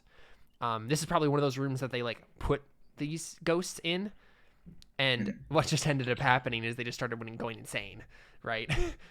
Well, these people probably, especially if they were people who died in that thing, they're probably uniquely dead, and that they got like terraformed away, unlike most Perihelions who just die of disassociation and then quote unquote die of disassociation. So that might even be part of it too, right? Like they're just more gone than most Perihelions. Yeah, that makes sense. Cool. Yeah, so you guys move on, and I guess you end up in front of a giant like white metal door. I guess it's a double door, maybe. Tall double door. And just, I mean, the thing, Azimuth itself, really, is beyond this. And it's calling for you almost as if it knows that something is wrong and it can't fix it itself. Right? And I it's actually hoping forgot you can. there's like a psychic link between Perihelion as well. We can communicate psychically. So I think, remember we said that it's been disrupted because of Azimuth? Right, but I just mean that Azimuth probably plays a part in that, at least in some way. True. So that might explain some of this as well. Yes, that makes sense. Why Odio and the others aren't seeing it too. Right. Aren't feeling it. See, I look back and I'm like, whatever is beyond this door, we should probably not shoot it right away. Odio tucks his sawed-off sniper back into its belt holster. Okay. Pulls it out, puts the safety on, puts it back in his belt holster.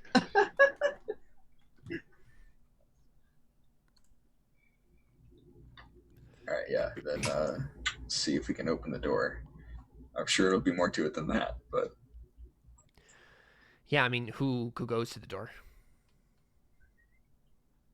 I yell, "Open sesame!" Nothing happens. Well, I assume we just all look expectantly at Nessa. Yeah. Yeah, I think she just like takes a deep breath and goes and touches the door. Just give it a push. Yeah, and I think yeah.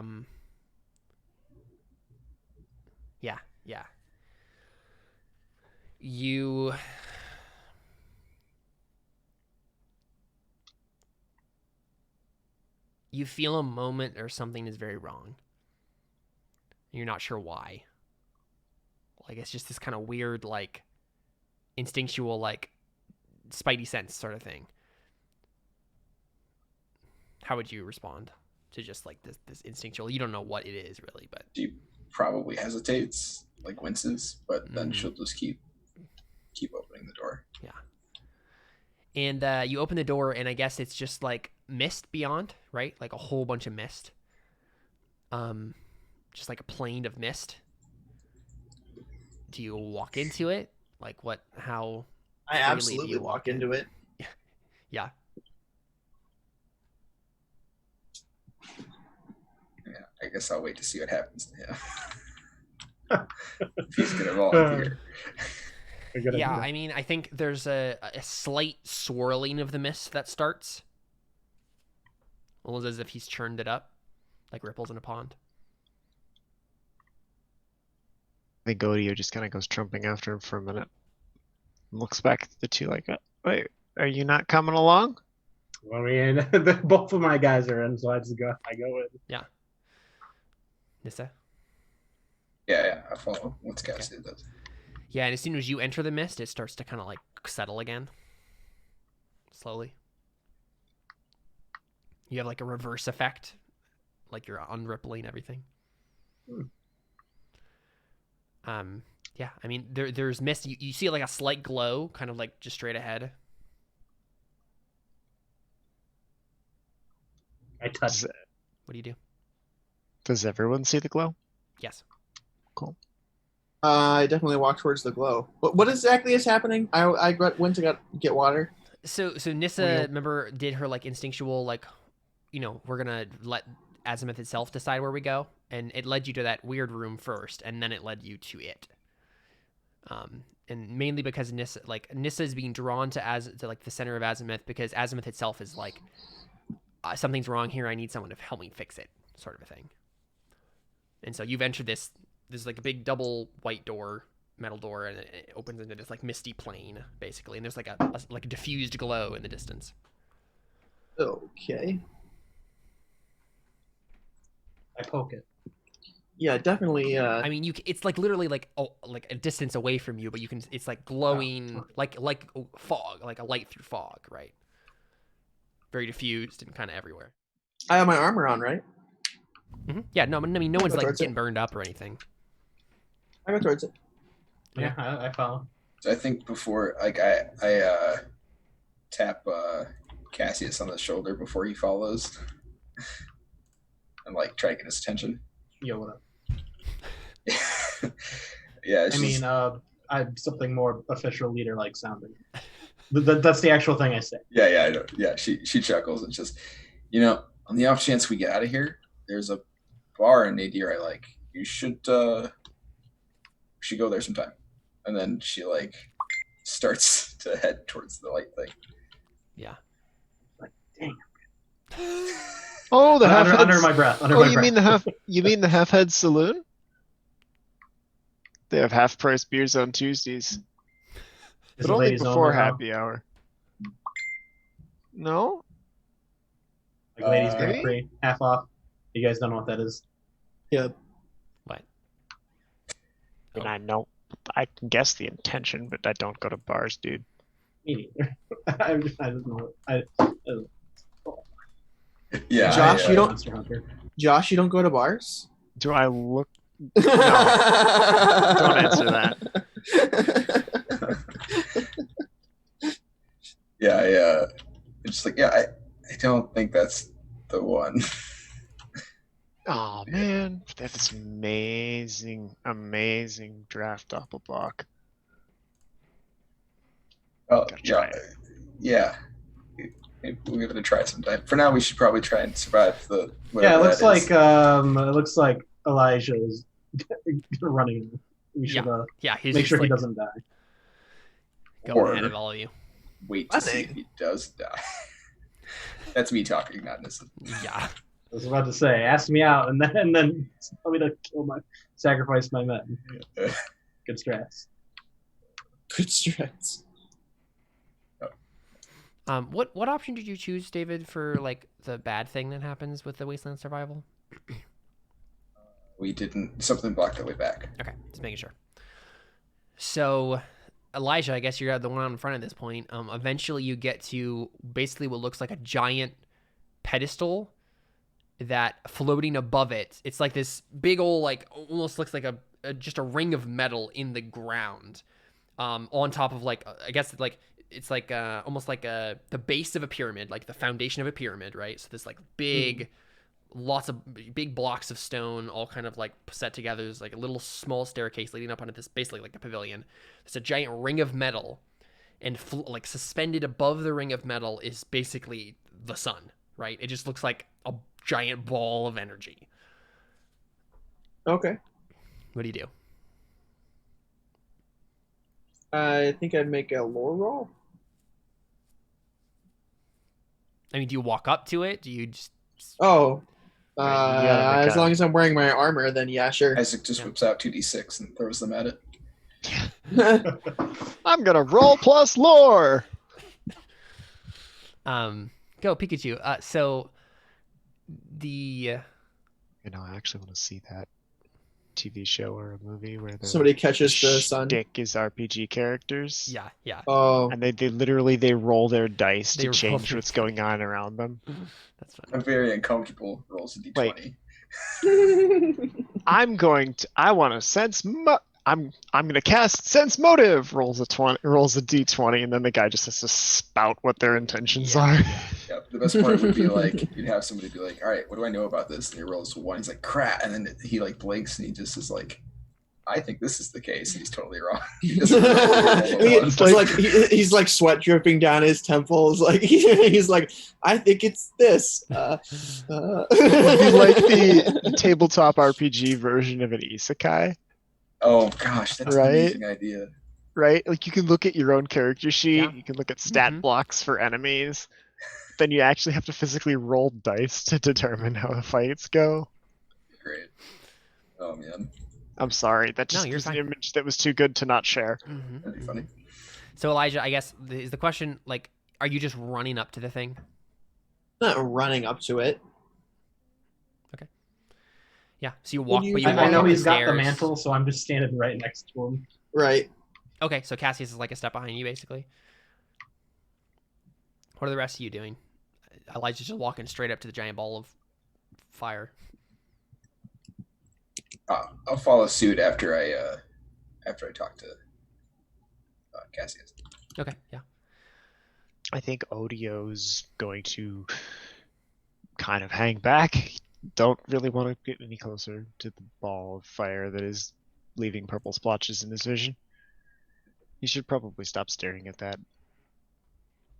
So he's going to stop staring at the sun. Fair. Connor, do you want to roll on Earth Forgotten Lore then? Okay. To like find out more about this thing. I'm gonna take advantage on it. You spend a data. No, I didn't get any data. Or no, wait, hold up. I got mobile and No, well, Connor, this is like Last Watch's data. You can just spend it. I think he was Oh. going to use his take damage to get a bonus on. Lore. yeah, no, I was, but no, Oh. I did take a data then. I never finished taking my my think you used all last. So you had 3 tags on your suit. Right? Yeah, you added 3 tags. Yes, but one of them came from. Oh, one of them Jared. was going to be thermo. That's true. Yeah. Oh, right. that's right. Okay, That's so you can right, just want to spend So- the data that you had added to it to do this. Right. Okay. Yep. Advantage 3d6, 3d6. Right. Okay. and then Cool. you drop the lowest. But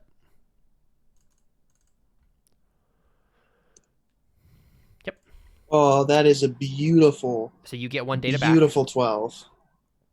And Oh, do I? then, Yep. And then on a 10 Oh, plus, cool. ask 3 of the questions and character moves that unearth Forgotten Lore.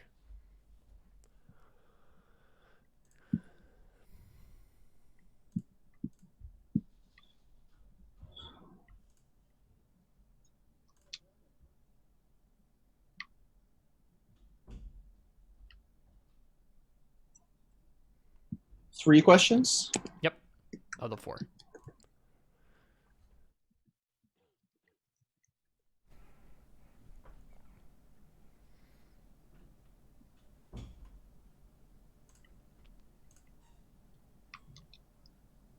Okay. I mean, where is it drawing power from?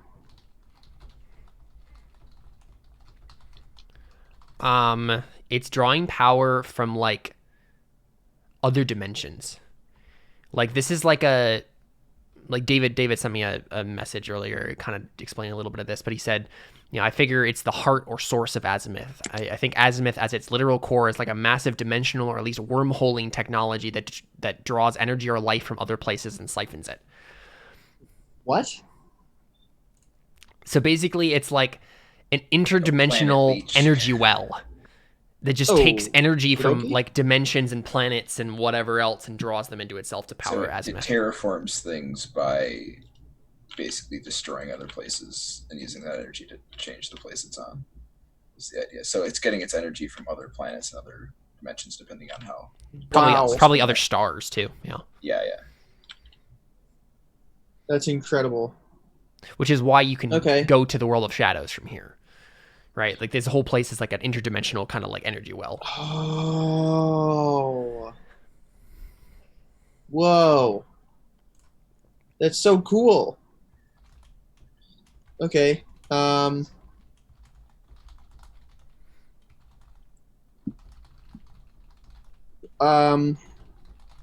mean, I would ask, is that a wonder or a horror? But I know it's both. Yeah. So, what dangers is it hiding? Okay. I mean, it's alive, right? This isn't just an energy well. It's like a living energy well. It is like, because it's like the conflux, the centerpiece, that's not the word I'm looking for. The intersection of like a bunch of different dimensional energies. The mixing of all of those energies has created sentience in this thing. So the real danger of it is that it is a mind. It is a living sentient being. And so like you just have to worry about what it will do to you if it, senses that you're harming it or whatever, right? Like it will defend itself, I guess, is the idea.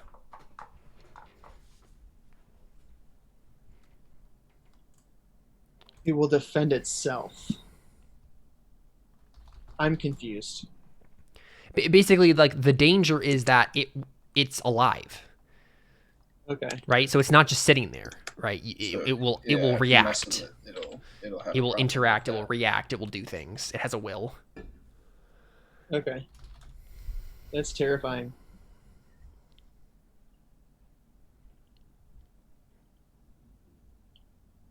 Yeah, man. Okay. When I stitch many dimensions together to power my big world-bending hubris machine, I would prefer to not attach a personality or a sentience to it. Yeah. That just seemed like a bad move. I mean, hey, we found it like this, okay? Yeah, we still don't really know how it got created. Yeah, up until now, we didn't know anything about it, really. Yeah. Except for what we thought we knew about it. Mm-hmm. But it's not currently attacked. Mm-hmm. Yeah, so Elijah's like standing in front of it, like studying it. See anything interesting? Oh, nothing ventured, nothing gained. I poke it. Does anybody know any, I don't know, artifacts or anything that like does anything with this? Oh yeah, I have the one thing that the detector. What is that? What is that? That's a ghost detector. I don't know if that would help in this situation, but the is it a terraforming ghost? glove might do something. I don't want to terraform. Also, we have our necklace fire things that I assume we built from technology we got from I assume so.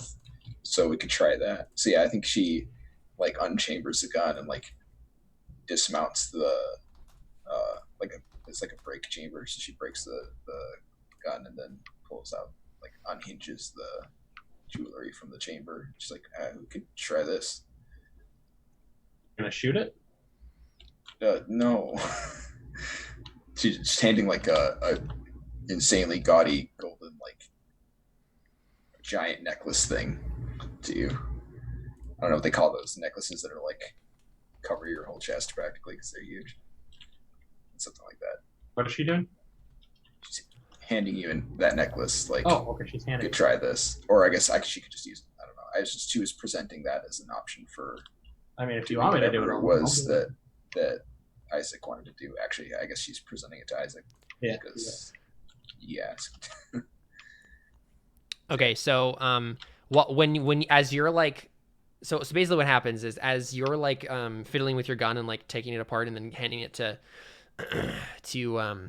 Cassius, you don't notice, but yeah, no one notices the fact that Elijah takes a step back and deftly pickpockets the sacrificial knife from your belt.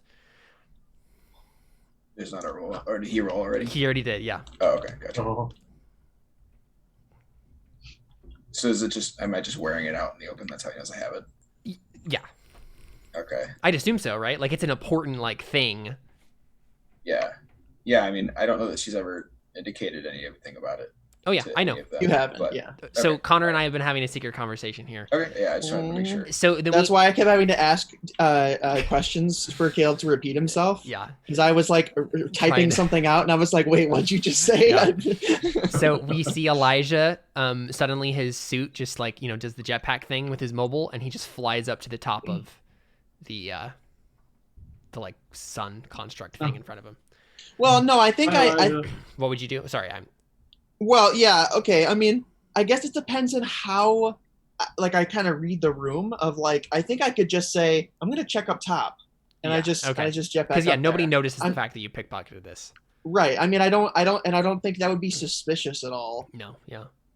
But it would be suspicious if I just was like, "Bye, Felicia." Well, so Yeah. you had just asked me. I think you were actually just talking to me, or us, and I was talking to you. So I assume you'd want to finish that conversation before you left, right? Oh yeah, sure. So it didn't Sorry, seem I forgot I weird. had asked you a question. No, it's fine. Oh, you said something It was- about like It's mostly to distract you. Artifacts and stuff. Yeah. yeah. Yeah. So I while I was giving you the necklace was when you did that, but then I would hand it to you and be like, try this. Oh, the necklace. hmm Try Yeah, the I'm not necklace? Oh, sure okay, how so it's yeah. made, but I know that it's derived from Azimuth's technology. Okay, I'm just gonna be like, I'm gonna fly it up top and see what happens. Okay. This is probably the weirdest Make the thing I could thing do, mad. It or well, I don't know the ascension. Never mind. But I mean, yeah, just be careful. Yeah, I look at him. I'm like, don't die. You got it, boss. So you kind of jetpack yourself up As there. as I jetpack up there, I whisper to myself, I won't die. Oof.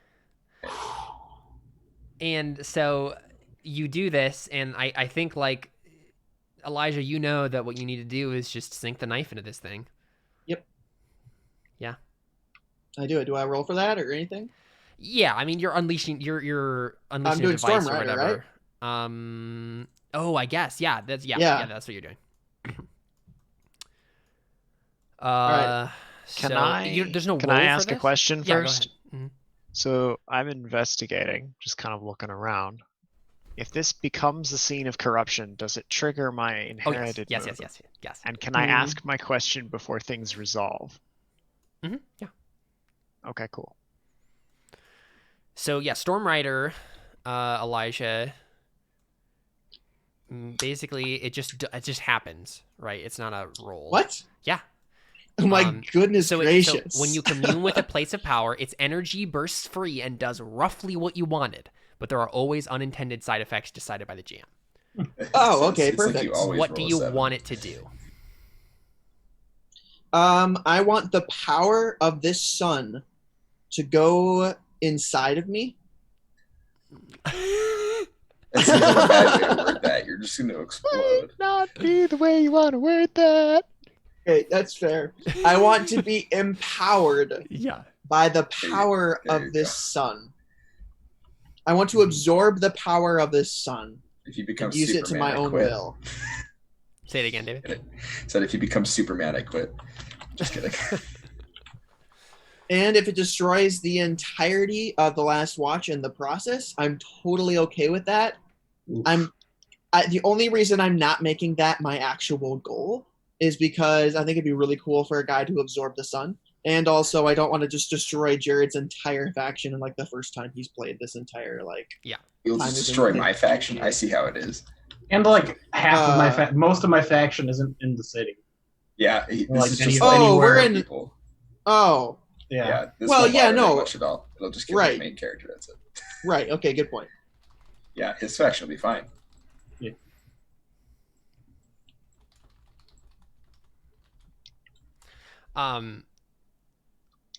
Yeah, so I guess it does roughly what you wanted. So what you hear, so I mean, would you like to reveal for us, Elijah, like actually, you know what, Josh, your move goes off. Oh, right? okay. So I get this we see inkling him, that there's corruption going on. Yeah, exactly. We see him Dun, dun, go up to the dun. top, and then sink his dagger, and it's probably like tall enough that it's like hard to exactly tell what he's doing. But you see him like sink something into the sun, into this like energy thing. That sentence. I know. Yeah. You see him sink something into the sun. And Okay. And Elijah, you hear a voice in your mind basically say like, "Well done, my child." Oh, that's terrifying. But my hatred for the last watch, I don't even care. Oh, Yeah. why do you hate us? Did I miss that part? No, you didn't miss anything. This is a secret thing. You just made this character, so you just So- decided. So Josh, the news goes off. When you investigate a scene of corruption, you can ask the GM one question about the corruptor or the corrupted. What would you like to know? Would you like to know something about Elijah or about what's gonna happen to the sun?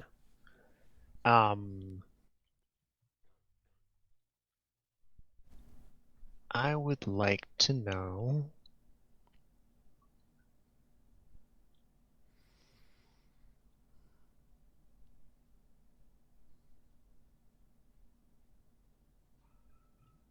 I feel like this is important.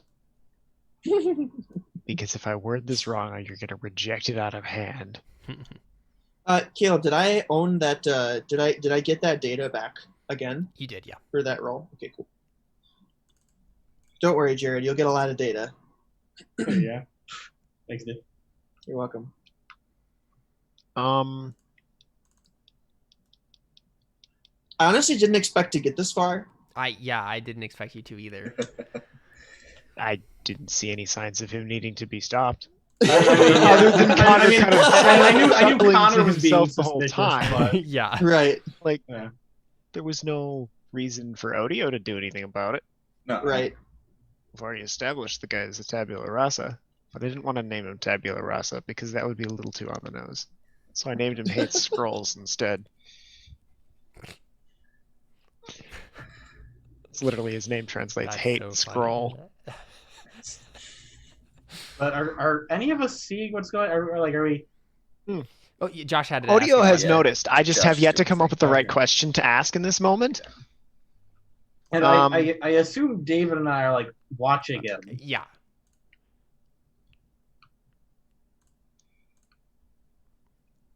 I'm just giving Josh the opportunity to ask his question first, and then you guys can react to what's going on. Corruptor or the corrupted?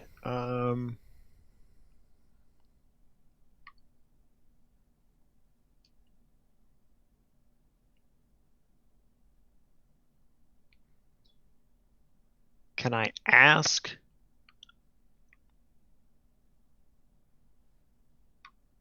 He has no reason to want to stop him necessarily, because he just doesn't understand what's going on, but Mm-hmm.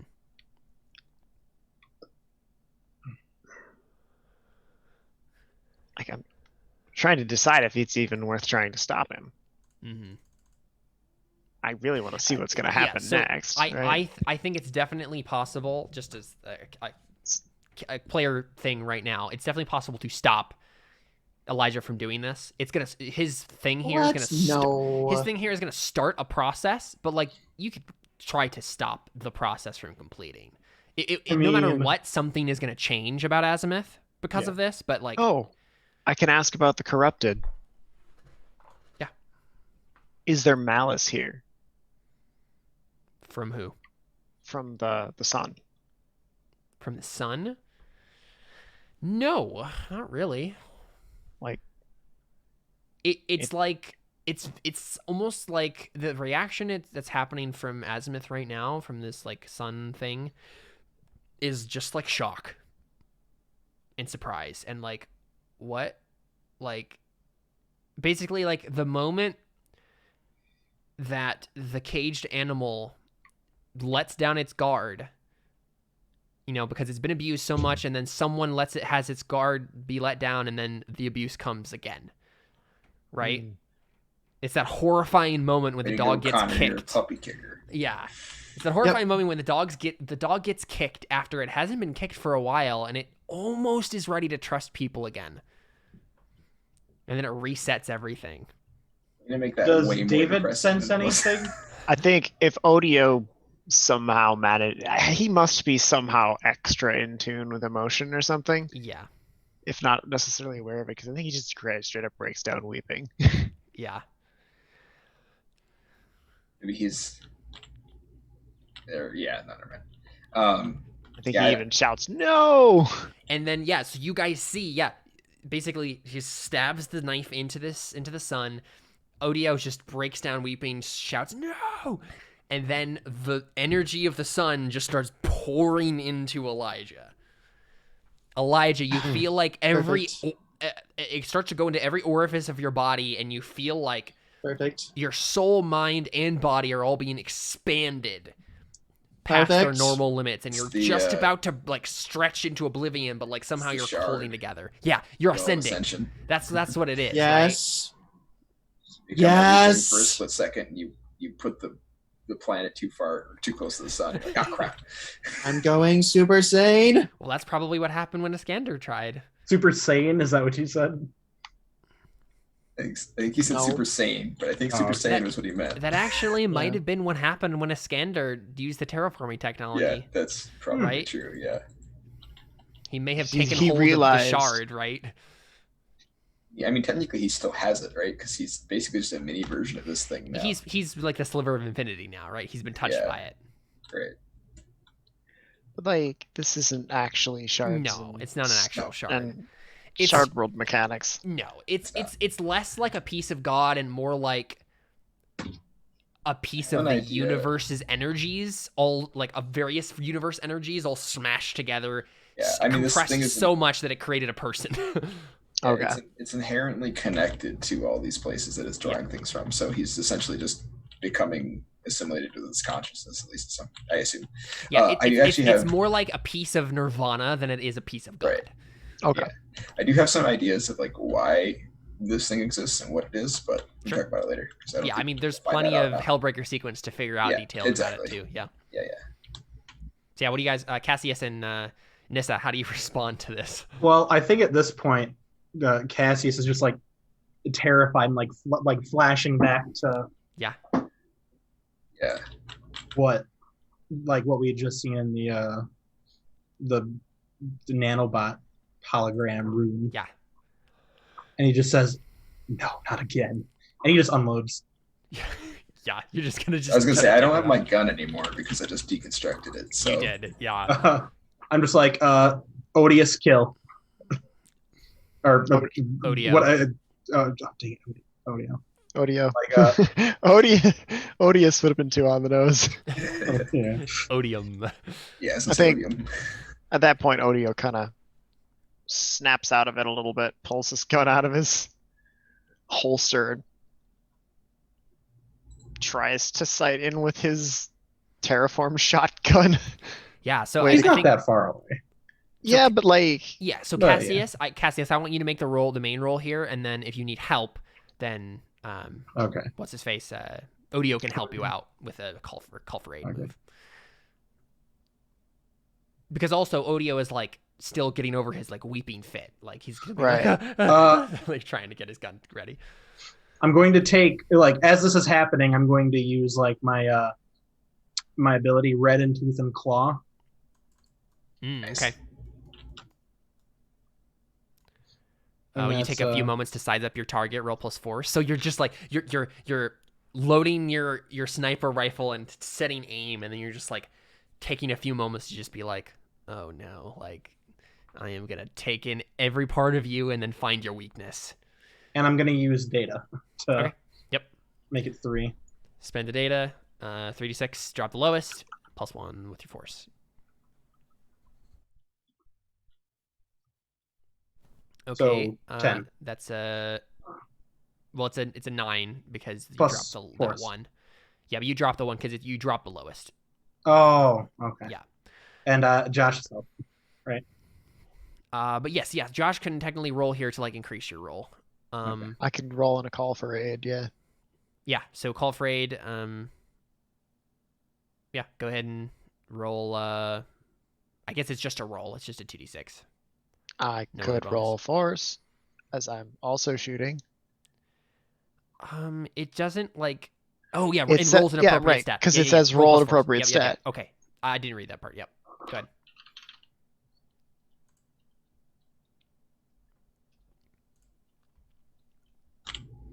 Yep. There we go. Yep. So your 7 and 9 becomes a 10 plus. So I get to choose 3 of these. Yep. I want to carve something valuable from my target. And what is that? The power you just got, or the knife, or something. The knife probably is. Yeah. Yeah. I mean, it was like what? So I So think probably what happens, Jared, is like Cassius like takes aim and you just you think maybe the knife is the key, right? And so the first thing you do is you just shoot off his hand, right? And the knife goes skittering down to the ground. Nissa, and I think at that point, Nissa, you realize that he took the knife from you. Or right? well, if they succeeded. Cool. Blowing off your hand, but you're still like you're floating up there, and your hand just gets regrown, but it's just pure energy as this thing is just filling you up. This fleshly body is too little for me now. Yeah. That's So honestly this probably is what's happening. nothing. Your skin and muscle and bone is starting to just separate and just disintegrate, and you Yes. become more and more from the hand out inward. You become more and more just an energy being. My soul has just embodied energy. Yeah. I have I'm gonna. entered and ascended. Oh boy. But you Is still the have to knife hold. falling? Yes, it just like falls to the ground. Yeah. I'd like to go get it. Like Yeah. my eyes go wide when I realize he has it. Like, Yeah. go run Nissa and just get it. books it over to there. So Caleb, I can spend another hold to ask you what needs to happen for us, like the 3 of us, to fiercely assault Connor. Right. Okay. Yeah, that makes sense. I think what you need to do is you have to get Nissa to him with the knife. Okay. If Nissa takes the knife and stabs him instead, you might be able to hold this. Okay. And I literally felt so bad when you came over and put your hand on my shoulder. I was like, Because he was planning to do this all along. no, why? I mean, I could tell by the way he was talking, he was being a Ponzi little boy. Yeah. Yeah. Your character's a good leader, Jared. The thing is, he's not. He's trying to be. That's why he let all this slide. He's like, he's being weird, but I mean, I need to be like a good leader. And I think also, Well- Jared, I think what you can do is if you you spend your last hold to separate your target from any of your allies, you can basically shoot him with, as a huge, this is probably actually Odio, right? Like shooting him with like just a huge burst of just terraforming power, right? And then just tears apart his body. I think for a moment he might be separated from the energy that's inflowing him and will fall down, and you'll have a moment of weakness that you can pounce on him. And then Nissa needs to be the one to like finish him off. But like, if you Nissa basically, I'm needs just to saying, be the one? if you spend your Oh, last hold, okay. you can separate him from like the inflow of energy for a moment. Can we But- do like but yeah, like Nissa's a the key. oh crap, what's it called? Like a Captain Planet, and all 3 of us stab him at the same time together with with our powers combined. I mean, sure, I won't really accomplish much more than normal, but Yeah. Nissa, how are you responding? You grab the knife. I do actually have mobile on my body, Okay. so But I don't know that stabbing him will do anything. So Yeah. unless that's communicated, I won't have any No. reason to do that. I say that because I know that because the GM told me. Okay. Then yeah, I think she looks at you and just like says, "Cover me," basically. I make a stabbing motion at you. Yeah.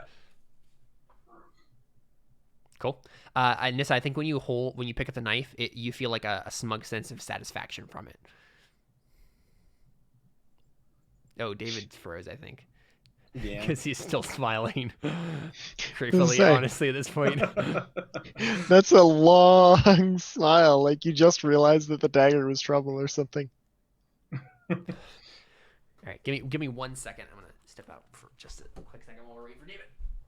We could. Gotcha. Okay.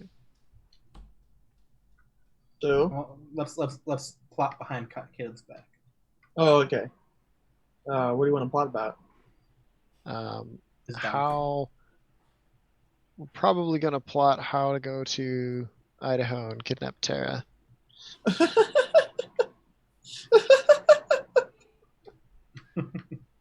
Okay. All right. What's our plan? I don't know. All right. Well, we could go down and kidnap Carly, and then trade Carly for Tara. I feel like Genius. that's probably the best way to go about doing this. David, what do you Yeah. think? Super rude. My internet went out for a minute. Yes. Yeah, in that time you died. Did you hear me, It's not true. David? So I was in the middle of saying that I wasn't sure whether I had like a natural dexterity or like weird floating powers, and then my internet went out for a minute. So Yeah. sorry about that. I was just gonna say that basically, I think when you pick up the dagger, you feel like a smug sense of satisfaction from it. Okay. Carly just sent me a message and said, "How dare you?" How dare you what? What did you say? What did you do? Nothing. Nothing at all. We were like, well, we should plot behind the GM's back while he's gone. And they were like, well, what do we plot about? And Josh is like, well, how are we going to go to Idaho and kidnap Tara? And I was like, well, we could kidnap Carly and make an exchange for Tara. Wow. Wouldn't that be more work and less efficient than just kidnapping Tara initially? You know what, David? You're not invited to this kidnapping party.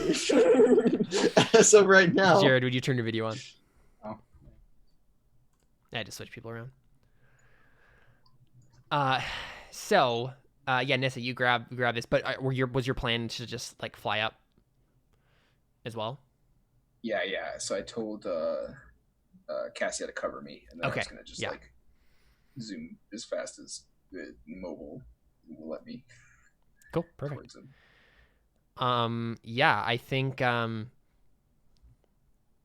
guess this is a fiercely assault. So I think what happens is, Jared, if you want to spend your last hold there, you like blast, or Odio like blasts him and like makes him start to fall, basically. Yeah. Right, and then Nissa can attack him from as he's falling. As far as helping goes, like, does that happen after I roll in this? Yeah, it's after you roll. Scale. Okay. Now that also technically means that. Oh wait, no, never mind. Okay, that's not true. Is No, you can basically call for help in this game, Right.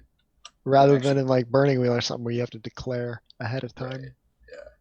I don't actually get any bonuses to this because no one's punched me in the face yet. So. Yeah. I punched him in the can't face call first. yet. Yeah, I was gonna say I should have had bad things happen to you. Sounds about right. Rolled a 1. At least I got a 5 on the other side. But Oh, it was so close. Okay, yeah. So I think what happens basically is. Well, so can I have help since I asked them to? Oh cover yeah, me? of course. Yeah. Okay, Call for aid. Great. Yep. Cassia, Cassius. do you want to help me? So also you have relevant backstory with Nissa at this point. I think she has relevant backstory. Oh no, you don't. Did you didn't write her did you down. use Never data? mind. No. Why didn't you use data? That's an important role, David. I don't have any. Am I allowed Yeah. to lend him data? No.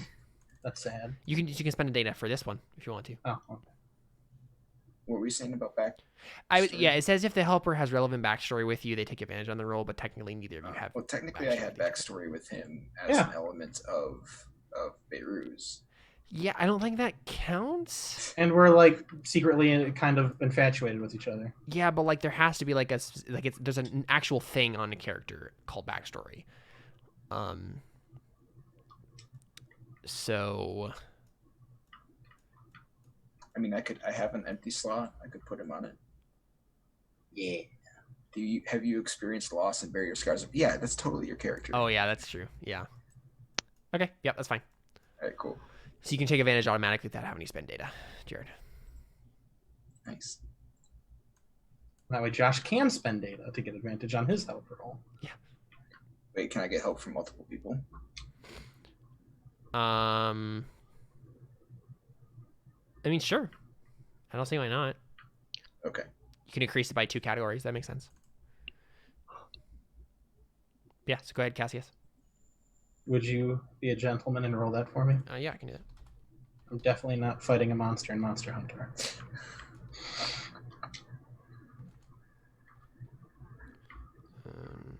So you are then? Is that what you're trying to say, Jared? You're rolling this with force, I assume? Well, yeah. All right. Yep. You were like a brother to me. I hate you. So on a 7 and 9, you also share in the move's consequences, Jared. So you can do it. You can increase it, but you'll share in whatever the consequences are. Yes. Josh, Join me. You can still roll though to help to move it up by 1 more. It's the consequences of my roll. So if I use a data. Okay. And that's your last data for last watch. Wow, we blew through data. Yep.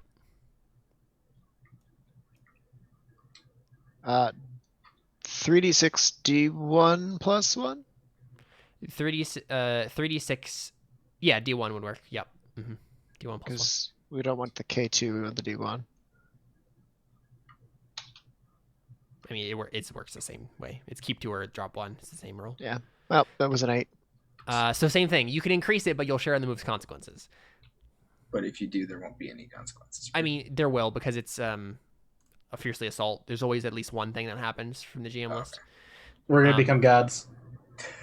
All 4 of us, and we're gonna have a god battle, and it's gonna destroy the world. Yes. Okay, That's so exactly we had what I mech was hoping battles. you would That say. wasn't big enough. so on a 10 plus, so Nissa, David, you can go ahead and choose 2 options from the character list, and then Connor, if you want to go on character moves and look at fiercely assault, you can choose 1 option from the GM list. Oh boy. So okay. Giving players the options to choose things from the GM list. This game really wasn't I can designed choose with one PvP option in for- mind, was it? Mm-mm. I can use one Or option from or what? it definitely was. You get to choose 1 option want from the everyone to GM screw list each of other fiercely over. assault in character moves.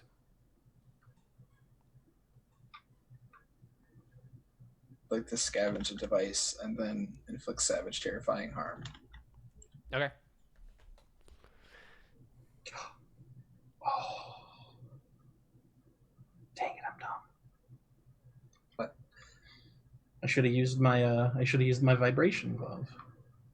Oh, your Oh, terraforming club thing. glove. Yeah. Yeah. Terraform him into a puddle. Oh, Form of puddle. can I do others will come after you? And can I have a bunch of demons possess some of the sun? Yeah. Oh my goodness gracious. Did you just create some Uber Tannerin Oh my with dimensional goodness. rift I think powers? you did. Yes. You have This no works oh no. Exactly with what I was Yes. saying. Oh, yeah. earlier. Yes, I'm so excited. So yeah, Oh my I think goodness. what happens is David, basically Jared, Cassius blasts him most of the rest of his body right into oblivion, and now he's basically an entirely just energy being. He's starting to fall as the wisps of energy are like starting to fade off of him. Odio, you blast him a couple times too, and you know and he ends up just on the ground. Nissa comes over. I guess Nissa was like beating him in the air, right? So like, you can somehow grab it, right? Like it's hot and stuff, obviously, but like He described himself as hot. yeah, sure. But you like grab the sacrificial knife and just like stab him in the spine, right? Like you just like straight into the spinal cord, just like, and it obviously like kills him. Like you just die. Like you inflict savage and terrifying harm, and what's his face? Elijah's just gone. So I already forgot his name. Heartless. Yeah. When you die, terrible energies plague the area. Those that break the maelstrom can find a device on your body. So, right, instantly, not only that happens, right? So, like, his energy body just suddenly just bursts into a supernova, basically, and the entire room is just, like, going crazy. So, everyone take 3 harm. What kind of damage is it? Good question. It's, like, aberrant damage. Wait, hold up, though. Oh, wait, yeah, no, we all have resistance against that. I also have armor. I have like Yes. three different sets of armor. I have Granted, armor we that exploded you a million times. I think your armor was. Yeah, that's kind of the idea here, Connor. How is much that harm did I take exactly? You took, or like- we're just being arbitrary with it. Well, I it's was all originally arbitrary, being arbitrary technically. mainly because not only did they blast you a bunch of times, but she also stabbed you with a sacrificial knife that can like destroy you. Yeah. The thing about damage in this game is Okay. it's basically entirely up to the GM how much weapon damage Yeah. the damage the weapon does. Okay, So it's if he fine. decides that- Yeah. It's fine. I was just Mhm. curious. Yeah. Right. Because I do actually have thermal armor. I know, yeah. Okay. And I'm sorry you didn't get to use it, but you die. Yeah, that's That's exactly the why way I we got had down the this thermal far. armor. But yeah, That's so the only it's reason we were doing aberrant damage. So if anyone has what's the It was otherworldly powers damage because we have that one. what's the one that has that one? Hard. Let me look it up real Hardened? quick. I'm We have the looking hardened through. tag. Yeah, It's hardened. I hardened, think yeah. is what it Because is. it also stops like psychic stuff. It's the one that's radiation, psychic, and otherworldly. It's hardened. Yeah, hardened. Yeah. Yeah, so +1 armor. So everyone takes 2 harm then. And what about tough?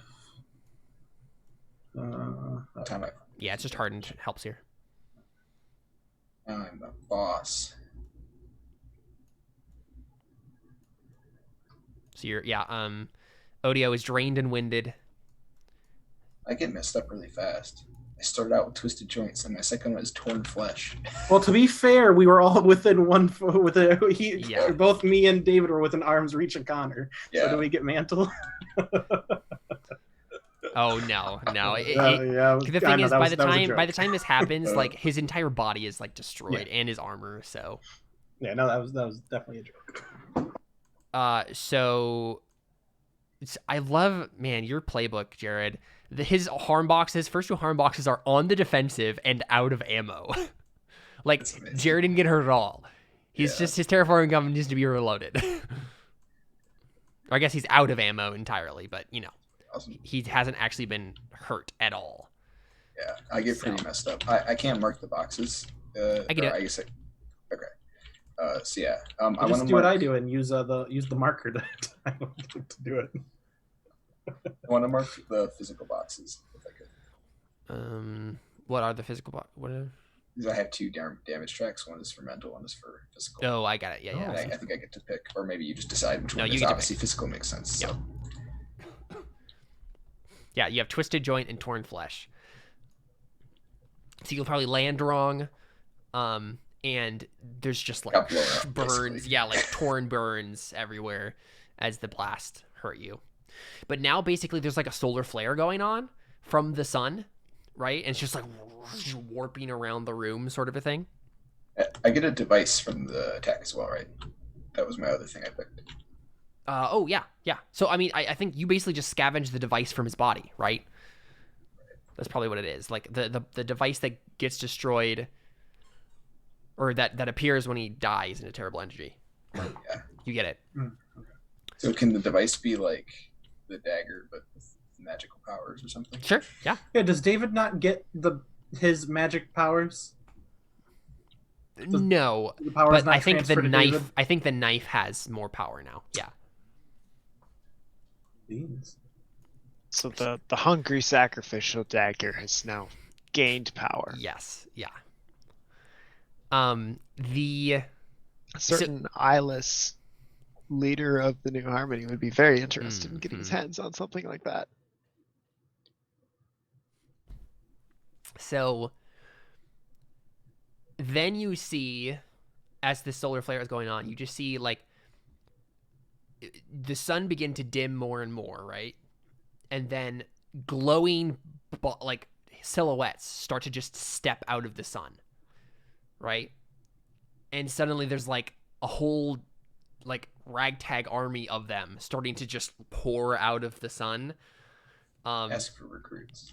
And the light of the sun Huh? slowly changes from this like yellow, this like kind of white yellow, to a purple, right? As like these things start to like come out of it, and eventually it just goes from purple, like light purple, to dark purple to just black, and the sun has been completely drained, and it's just literally like a negasphere now, and an army of silhouetted purple energy beings is standing in the room, the mist swirling around them. How are you reacting to this like army's appearance? Well, I have to admit it's a little bit disconcerting. Yeah. So I look over to Nessa. How's she doing? Now, okay, so as a player, I was like, yeah, demon army. How much of that was in character? Because she might not have the same viewpoint on demon army as I do. I don't No. I think No it way. sounds great, but she might not think so. I mean, it might be the influence of the dagger, but maybe she does think it sounds great. Okay, well, I guess my question is like, how much did she what was she expecting again coming here? We were just trying to fix it, right? Yeah, you're just trying to fix Azimuth. Yeah. Okay. Yeah. Okay. So yeah, that probably seems like a bad thing then. Yeah. Oh yeah. So she's probably like going into, especially because she's injured, going to like alert bodyguard mode where she's like keeping her distance from them, but she's got the dagger. The dagger looks obviously altered, right? Oh yeah. In some way. So yeah, I think she's sort of poised with that, hoping that whatever's up with it will help her, fend off these things if she needs to. Yeah, I think it has a marking on the. It's like engraved now. The knife is, Sick. and Okay. the like symbol, like the hieroglyphic engravings on the knife, basically mean in like the perihelion language something like, the sun has gone black. Oh, sick. Okay. And does the knife? Do they react in any way to the knife? Like, I get the impression that maybe They're knife, just standing there, like, and it's hard to tell what they're looking at, but they do seem to be facing you Okay. because it's literally just like a silhouette of energy. Right. Oh, yeah. Okay. So then, yeah, I just kind of awkwardly stand off with them for a bit, waiting for them to like Yeah. see what they do. Cassius and Odio, do you respond to this? I motioned to Odio to like come with me to like protect Nissa, and then I like jump in front of her, and then I like aim my sniper. I'm like, oh wait, crap! I'm out of. Wait, am I able? Is reloading an option? I think you're like legitimately out of ammo. Oh, okay. I take aim. I'm like, oh crap! So I turn around, like use like hold it like a club. Right. Yeah. Like, You also have the terraforming glove, so you put that on. Oh, thank you. I forgot about that.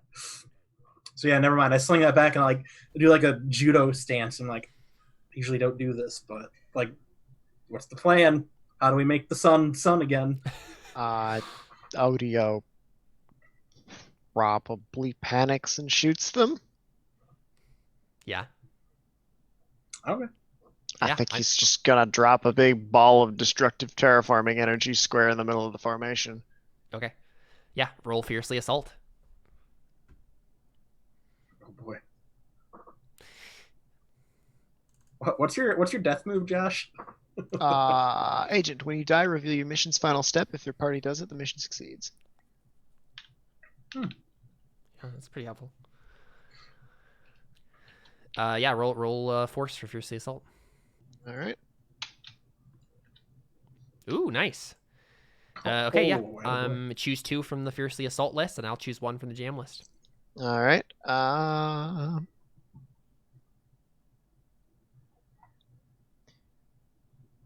2 choices.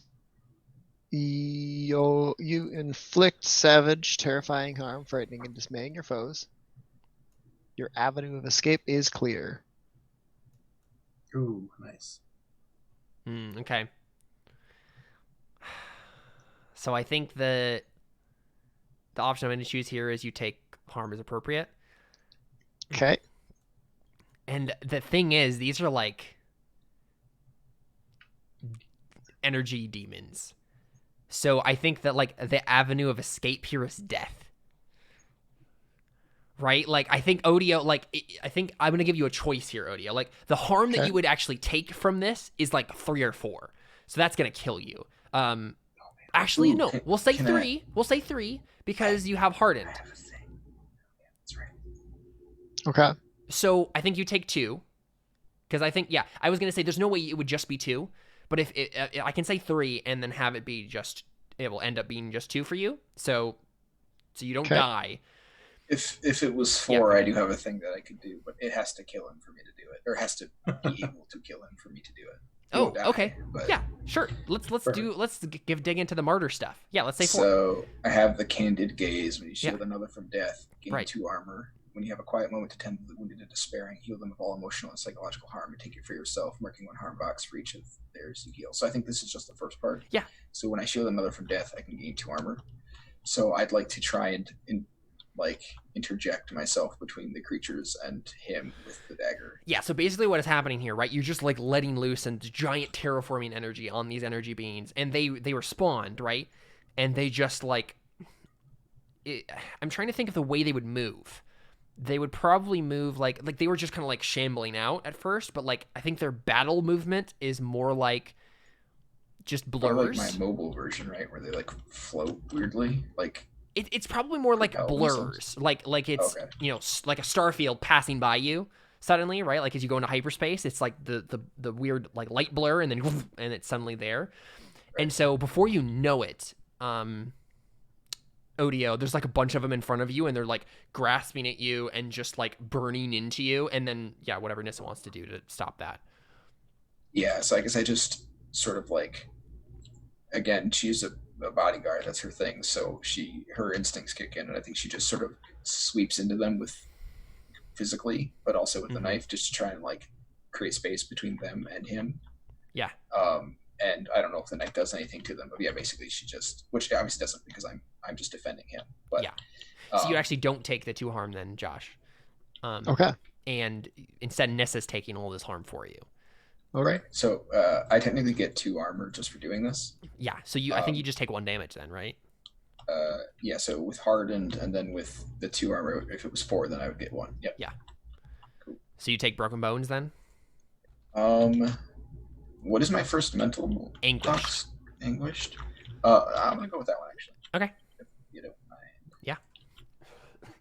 Yeah. So you're now anguished, and I think part of it is just like you use the dagger to like fend off these things, and they respond, well to it. They're like, oh, you're the one that like, I'm sorry, sort of a thing. Like literally, they back off because they're like, oh, wait, we're not supposed to hurt you. They do it accidentally, right? Yeah. But I think more what's happening, because you chose anguished, I guess, is that like you using the dagger on these things causes you mental pain. Like it hurts you in your brain that like you have a connection to these things, and it's almost like you hurt, like it's like you stabbed a friend in the face, right? Like, Yeah. Cool. All right. yeah, but they're standing there like, oh, okay, sorry, like we're not supposed to do that. This guy was hurting us, and a lot of them are like you did a lot of damage to them, right? So there's like a bunch of them are dead. Their energy has just dissipated into the ether. Like some of them are limping. Like half of like their arm is like tearing off, and there's like wisps of energy just like coming out. So yeah, at the same time, I'm like putting my hand on Odio's chest, like trying to get him to stop attacking them, calm him down, because I have this unexpected like psychic connection to them, but also I don't want him to die. So I'm just trying to like get them both to stop fighting each other now, almost instinctively. Yeah, Odio, do you respond to that? Well, I mean, if she's gonna interject, he's gonna probably not shoot her. So yeah, and you have area messy, so that makes stops sense. attacking, I guess. Yeah. Yeah. So then I think I think they are connected to the dagger, and so I like try and prove that theory a little bit by like seeing if I can command them, as it were. Want to roll Unleash Power for me? Oh boy. No, not really, but Oh boy.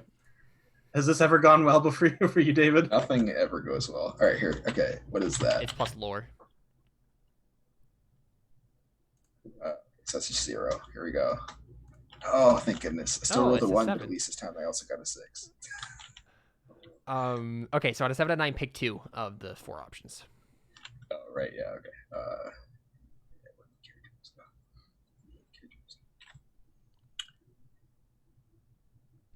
Right, okay.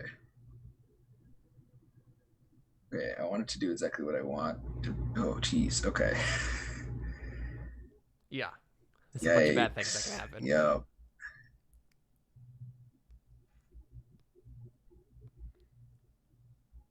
I mean, I don't care if it does exactly what I want because I'm just testing it. I want to see if they'll like react to me. I want it to be able to be used again. And I want to avoid its side of. No, I don't want to avoid its side effects. That's the cool part. I want to not rouse other devices. Yeah, don't rouse other devices in the environment. Okay.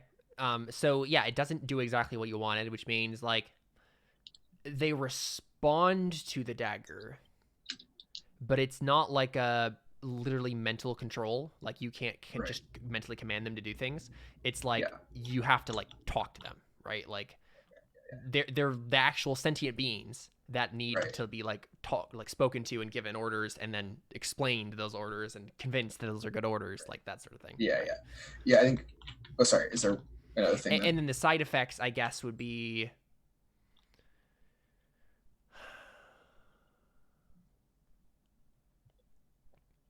I think the side effect is that you don't realize, like your emotions and soul are clouded to the fact that this is a really, really, really bad idea. Oh yeah, I mean she thinks this is good. So yeah.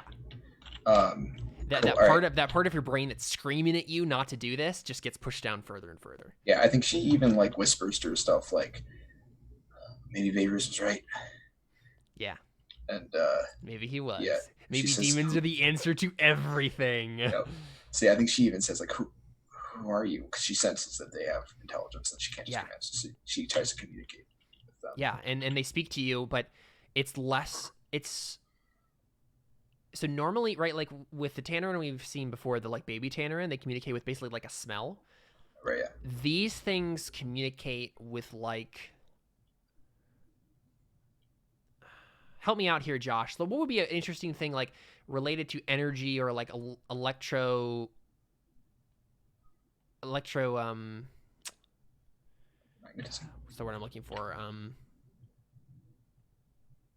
Like the stuff that fires off in your brain, the electric impulses, that sort of thing. Well, what's something related to energy that would be cool for like the way they communicate that's not just speaking? I mean, because they basically what happened is they bonded to the interdimensional energy of the sun, right? It would be cool if they make your neurons in your brain fire and you say what they're saying. Yes. There you go. Oh, that's great. Yes. So they say from your voice. What would you ask them? What did you say to them? Ask them who they were or what they were. Oh yeah, they say probably like that. They say, "We are legion, for we are many." That's a bad sign. Okay. Oh man. Jared, you'd understand. Cassius understands immediately what that means, right? Like it's almost as if they quoted from scripture because they did, right? Like, but like immediately. Oh, these are Tanner and they need to die. Like, like I go up to Nissa. I'm like, can I tell that she's kind of No, she literally says like still looks a little messed up. I think she smiles. She's like, Mhm. Legion is exactly what I need. Yeah. And you just heard What? her say this, right? All of these things. We are Legion for we are many. A Legion is exactly what I need. Like, Yeah, I'm talking to myself literally. I mean, not literally, but it sounds I just like step in front of her. I'm like, Mrs. Like we can't use the Tannerin. This is obviously what they are. We can't do this, or we're just as bad as the people we're fighting against. Like, this is against everything your and my people stand for. now. Like, together we can like when I say that, like, I like reach to like put my hand on her and be like, super like smooth guy. I'm like we can do this together. We don't need them. I don't know what I'd roll, but I'm curious because Find common ground. initially, yeah, that would be what it was. Okay. But I'm curious because you said our enemies, but I don't know that we have the same enemies. no, I not really. I mean, the perihelions are The definitely Perihelions even know that much about like I'm not They even don't. sure I know what you're saying no. when you say Tanner. I don't think you do. Yeah. Yeah, so Because the I think she perihelions says, hubris and arrogance, right? They don't even okay. think Tannerin are a thing or that there's something else going on. Like they don't know anything about Tannerin. yeah, so I think she says maybe I think I'd know that based on our former. Yes. So I want to slightly like Sure. Yeah. like what we saw in that last room. Like, these are the beings that caused this. Yeah. Like caused all that. We can't do that again. Odio, We you can't know let that happen instinctively again. that that's not right.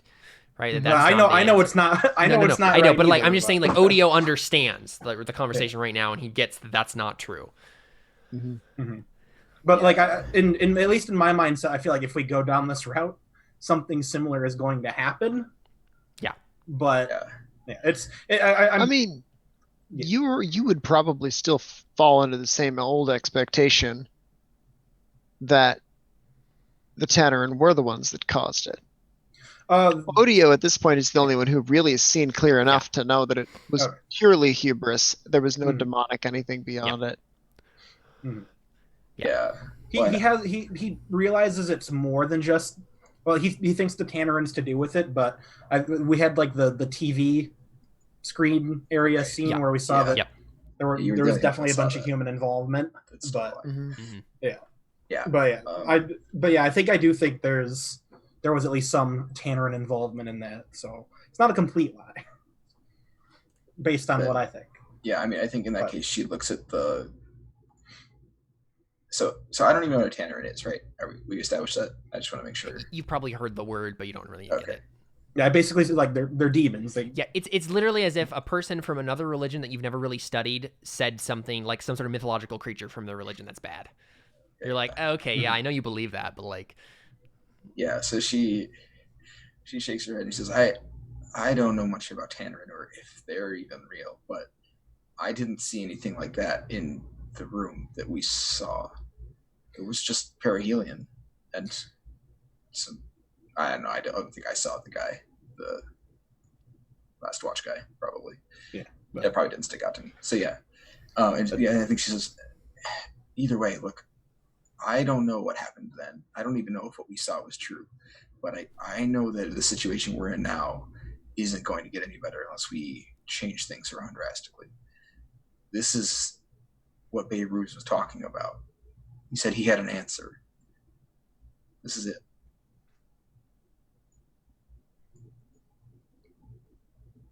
Oh boy. And I think she said, I don't know who you consider your enemies, but honestly, right now, the Perihelion's enemy is just about everyone.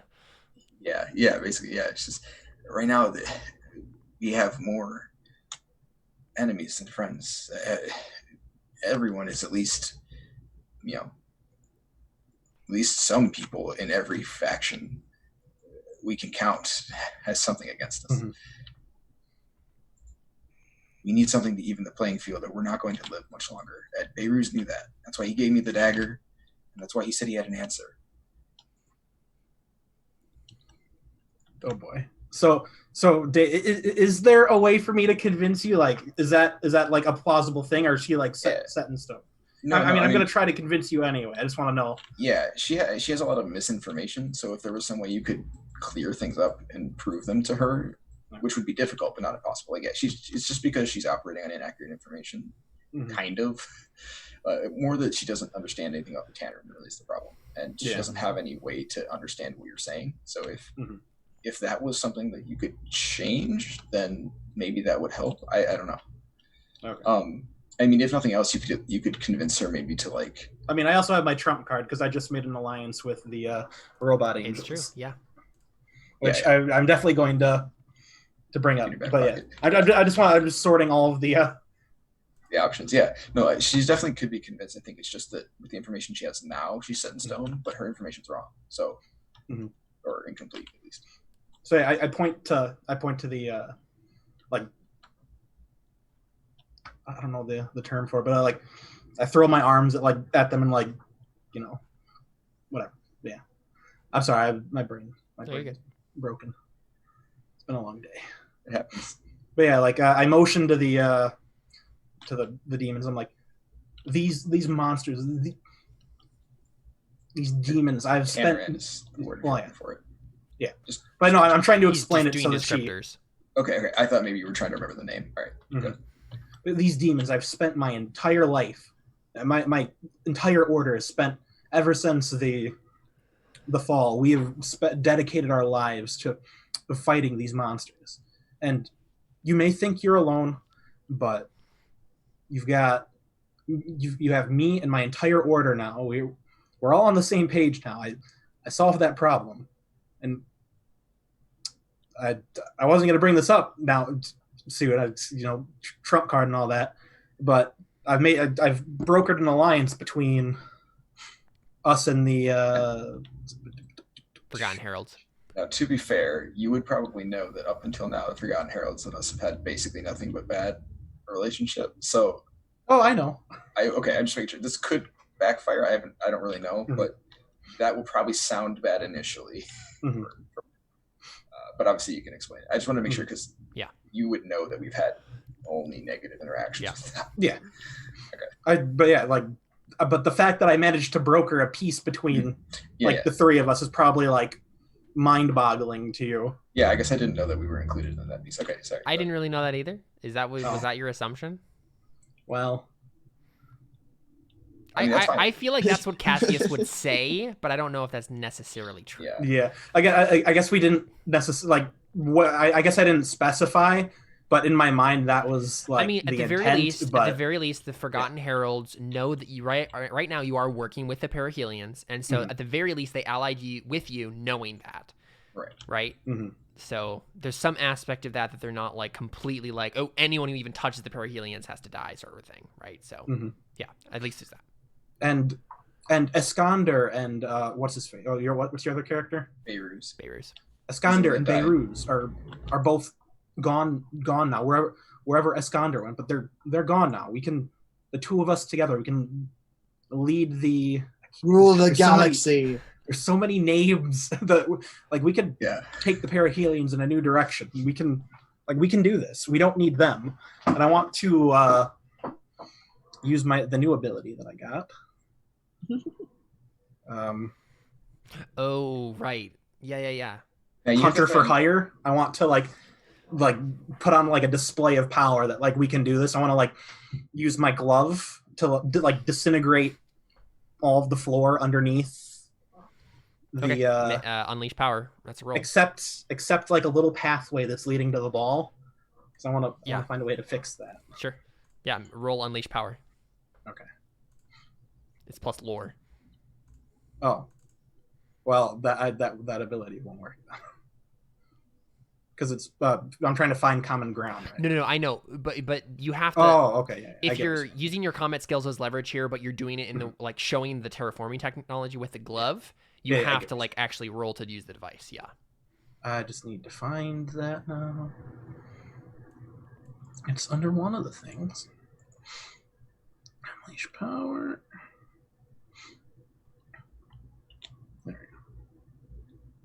So if you want to, Jared, technically you can spend a point of tech because you And have do that. and get advantage, right? Because you can do it from the Yeah, character. that was my intention. Got it. Okay. Well, technically, if you wanted to, Jared, you could spend both of your points of tech here. You could spend one to get advantage on this roll, and then the second to get advantage on. Well, you already have advantage. No, you wouldn't have advantage. You're rolling force instead. Yeah, you could spend the second one to get advantage on. Okay. On this, yeah.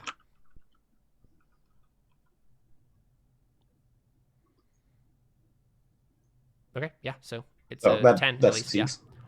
Yeah. And then plus, I guess more than 10, anything more than 10. So the unleash power with a 10 plus, you pick 3 of the 4 options in unleash power. Okay. I assume the device does exactly what you wanted. I mean, you could just say the device can't be used again because you're going to spend it anyway, right? But if I don't spend it, I just get it back, right? If you don't spend the piece of tech, then yes. But spending the tech gets rid of the device. Oh. So basically, this would be like you use the power, and then you'll have to go find another glove, right? Like. Okay. Okay. Well. Maybe these are one-use items, tech right? things are pretty transient in this game. Yeah, gotcha. So I'll do all 3 of them except the the device can't be used again. Yeah, that makes sense. Okay. Yep. Roll plus force to do find common ground with advantage.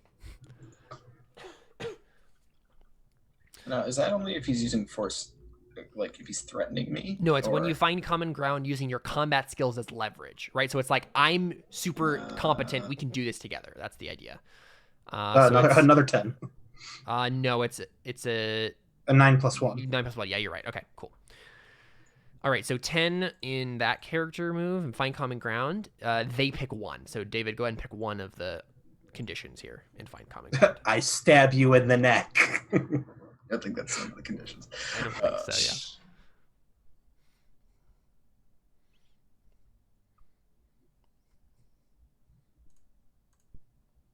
yeah. I want a third party to vouch for you.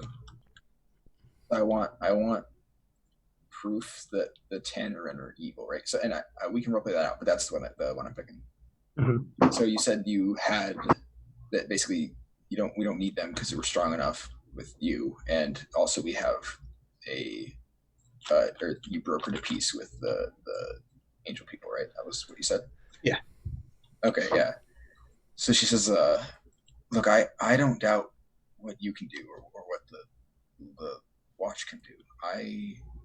But why would we turn down this option, this extra strength, especially if you're willing to make a deal with the likes of the heralds? I mean, they can't be any worse than the heralds.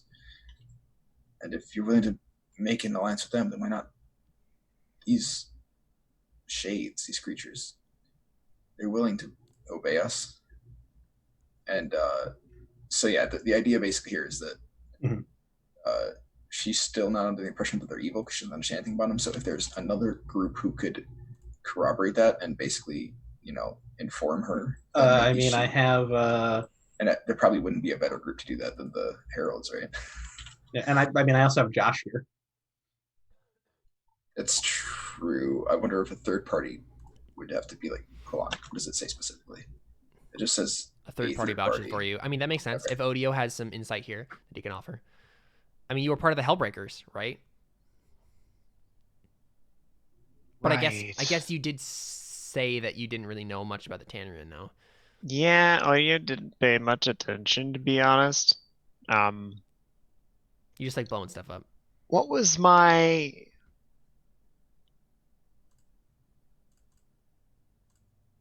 I mean, if anything, my gut feeling vouches against his original claim that the Tannerin caused the calamity. Or right. The fall, sorry.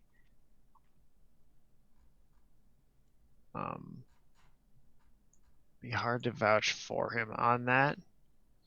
That's not necessarily what she's asking for. It's that the Tannerin are evil and using this power is going to corrupt him. Yeah, basically she believes. Well, that should be pretty easy to see, right? Yeah. But not for her. Yeah, that's the problem. She's Caleb, under the thrall. Is this a scene of corruption? Yes, obviously. The sun turned black. Well, maybe Um, that was the other one though. Maybe that. Can was I ask a happened. question about that which has been corrupted? Yes. What can I say to convince Nissa to listen? Right, so it's like based on the weird She's Tannerin corrupted energy right now, thing. right? Yeah, I Oh, suppose oh that's true. yeah, right. She's the one who's been corrupted by the Right. dagger in her hand. Yeah. Yeah, you're right. That's Yeah, I didn't even think totally about that. true, totally true. So what can you say to get her to do this? I don't know, David. Up to you.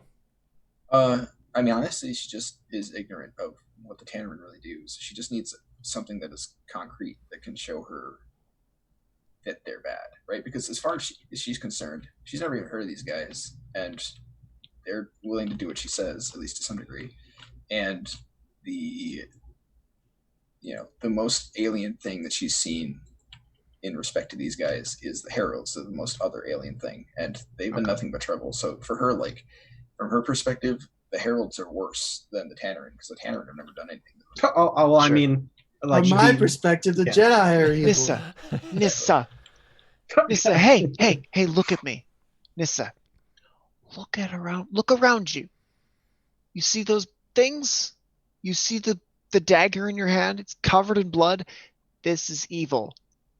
That dagger is evil. Those things are evil. If this doesn't scream evil to you, you need to blink a couple of times, wipe the mud out of your eyes, and try again.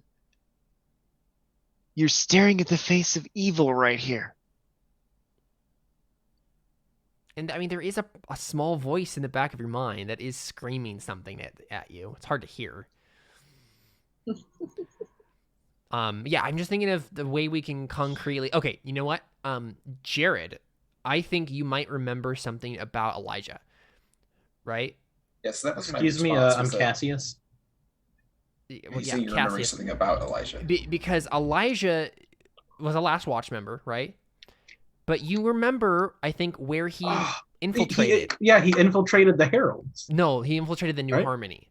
So, I always get every single time. It's totally fine. But I know, you're right in what you think you mean. Yeah, okay. Well, actually, that worked perfectly because her response was literally going to be Isaac did that, not the knife, right? Like, Elijah, you he mean? just used the knife. Or sorry, yes. Wait. Yeah, His name I is think it's Elijah. Isaac. What the heck? I don't know. You You're said it a thinking couple of times. Abraham and Isaac. Yeah, You just probably. thinking I of don't know. biblical names, yeah. It's weird. I'm just Anyways. But yeah, I just like Cassius, you slap my realize that. forehead. I'm just Yeah. like, oh my gosh, duh. Elisha was from the. We sent him to the New Harmony to spy. No wonder he knows so much about all of this. Yeah. I Like know who the New Harmony is. I do know who they are, right? Yeah, no, of course yes. I do. Oh, Yeah. yes. Yeah. I'm like, yeah, and I You basically literally just met Episkiadzos. Well, yeah, but Yes. that was Beirut, so I didn't know. No, And this- I because mean, you were Nissa was with there. Beirut when you met Yeah. Episkiadzos. That's Yeah. I was He shooed remembering. you out of the room. Yeah, I was remembering that as I asked the question. Yeah. because like that's the source of all of their motivation and power is these creatures. Mhm. Yeah, so it's like, look at what he did to like the sun, right? You're beautiful, like Azimuth. Right. The And New that sounds Harmony like did something that. that they would do because that's their thing, right? Exactly. Yeah. Plus, we think that they're not good right now because they killed a bunch of people. We think they killed a bunch of people, right? Exactly. Yeah. Yeah. They I mean, killed that's not your true, but- elite squad. They killed Iskander's elite squad of Last Watch that like served him Yeah. directly, Okay. which is probably part of the reason he left. So, yeah, I think she just pauses for a second and then she looks to the Tanner and I mean, I think. Well, they're all functionally- gone now. Oh no, they're still standing there. Oh, I thought I. he Oh, they're just disintegrated the floating. ground, right? Yeah, they're just standing there as energy things, waiting. Oh, for... destroy the ground didn't do anything. Oh right, I forgot that you were trying Yeah. to do that. I mean, destroy- I guess I destroyed all the ground around the But like sun, the whole, except the like whole a pathway. conversation here was about like what to do about them. So I don't think that makes sense, right? Like you don't think you would have. Oh, I'm talking about like I want to convince her to like try and help me fix the sun right now. Yeah, is what I so want. he wasn't saying he killed them. I think he just like pushed them into a lower level basically so that they Yeah. weren't Oh, there. okay, sure. So they weren't Just, like, actively trying to. Like, That's kill us. fine. That makes sense. Okay. Then in that case, she can't talk to him. Okay. Yeah. Now you said there was a voice though. Like, does the voice say anything about that? Because that's her thing. She wants to hear their side of it before she makes a decision. But Yeah, I mean probably. out of character, I think that we've got. I'm sorry that I've been so difficult about this. I just want to make sure No. the character makes sense. Yeah. But I think think out of character, you've convinced her. Just in character, she wants to, she doesn't know what's going on. So I think She needs you to prove that you love her. I kiss her. No, not yet. Yeah. Not yet. yeah, I was gonna say that might almost come off as yeah. you needed something Not what I synthetic. meant. Oh. So I think the thing you hear from the dagger, Nissa, is basically like, what did Beiruz choose? He died. No, and that's the thing, right? Like, I feel like that could push her either way, right? It's just like right. the demon that's like in this dagger, right, or that's using the dagger to talk to you, is like trying to whisper at you, like at your weakest point, and he knows you care about Beiruz, so he's going to try that, even though it might backfire. Mm-hmm. There was some way for her to find out that Beiruz was trying to murder her. That would make a lot of difference.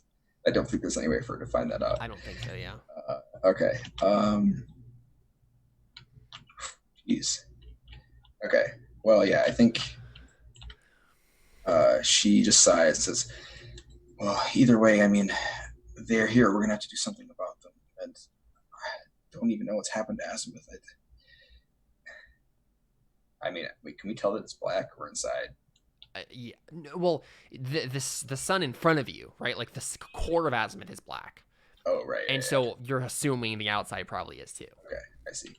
Yeah, it's just, I don't even know what we should do about it. We could try stabbing it again and put the power back in. I mean, I'm kind of just shooting in the dark here, but possibly. I mean, you have an or like- artifact. You can unleash power. yeah. But what if it doesn't work? Well, then we just destroy it, and then evil demons stop coming out. I feel like it's a win-win right now. Or what if the dagger knows that we're not its friends and it tries to just whatever. Let's just see what we can do. Let me see. I think I have. What was this move I have when you no?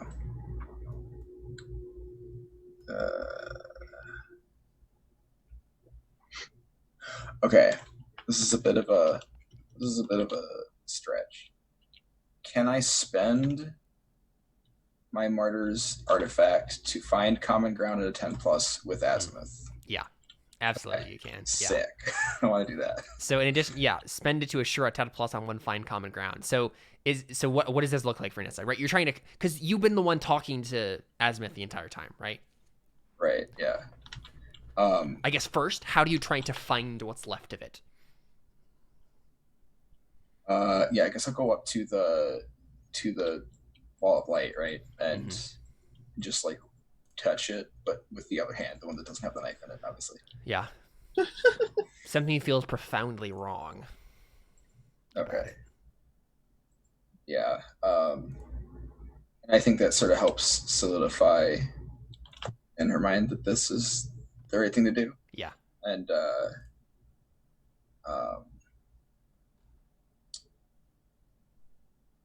what does the martyr work? Hold on. The martyr's whole point is to die at the end, right? Hold on. Yeah.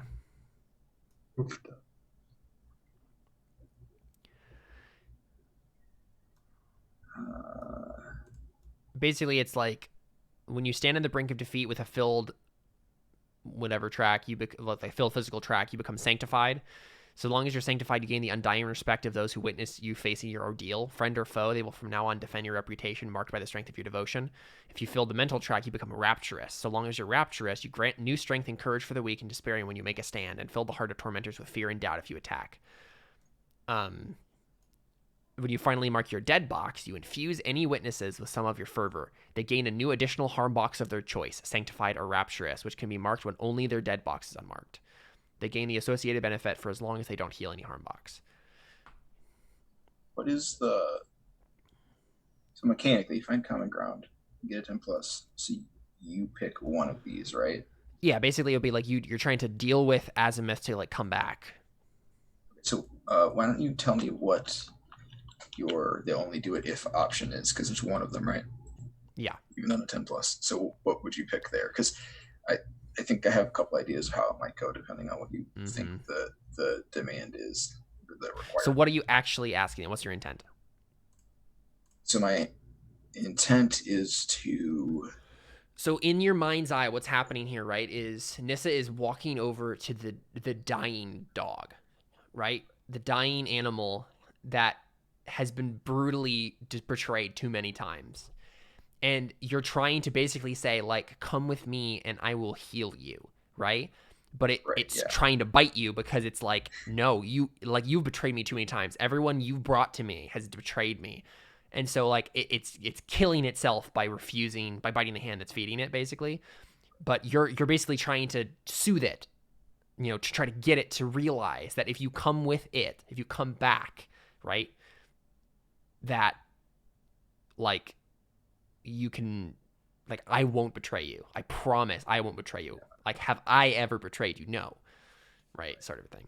Yeah, so I think I want to convince it that, like you said, that I want it to accept us back, basically, and that I'll do what I can to try and, like, heal it, right? And I'm hoping that destroying the knife in the process is sort of the okay. So with risking being a little heavy-handed about the symbolism here, I think my thought is that instead of having the knife kill her to bring the Tannerin strength to the, Azimuth or whatever, which was the lie, obviously, I think she wants to use the knife in the same way to, like, release that energy into Azimuth and, like, restabilize it and prove to it that she's sincere, right? Because at this point, there is no better show of sincerity than being like, look, I'm willing to make a sacrifice to prove to you that, I'm not even going to be around. I'll prove to you that that's the case. But I don't know if that's too heavy-handed on the martyr thing. I just know that's the point of the class. So that's why I was leaning that way. Definitely. So remind me, what was the specific of what you just said, like the specific sacrifice you're making? So the idea was basically to use the knife to sacrifice herself instead of doing it for the knife. She's doing it in reverse, right? She's doing it for Azimuth to restore its strength, to prove to it that she's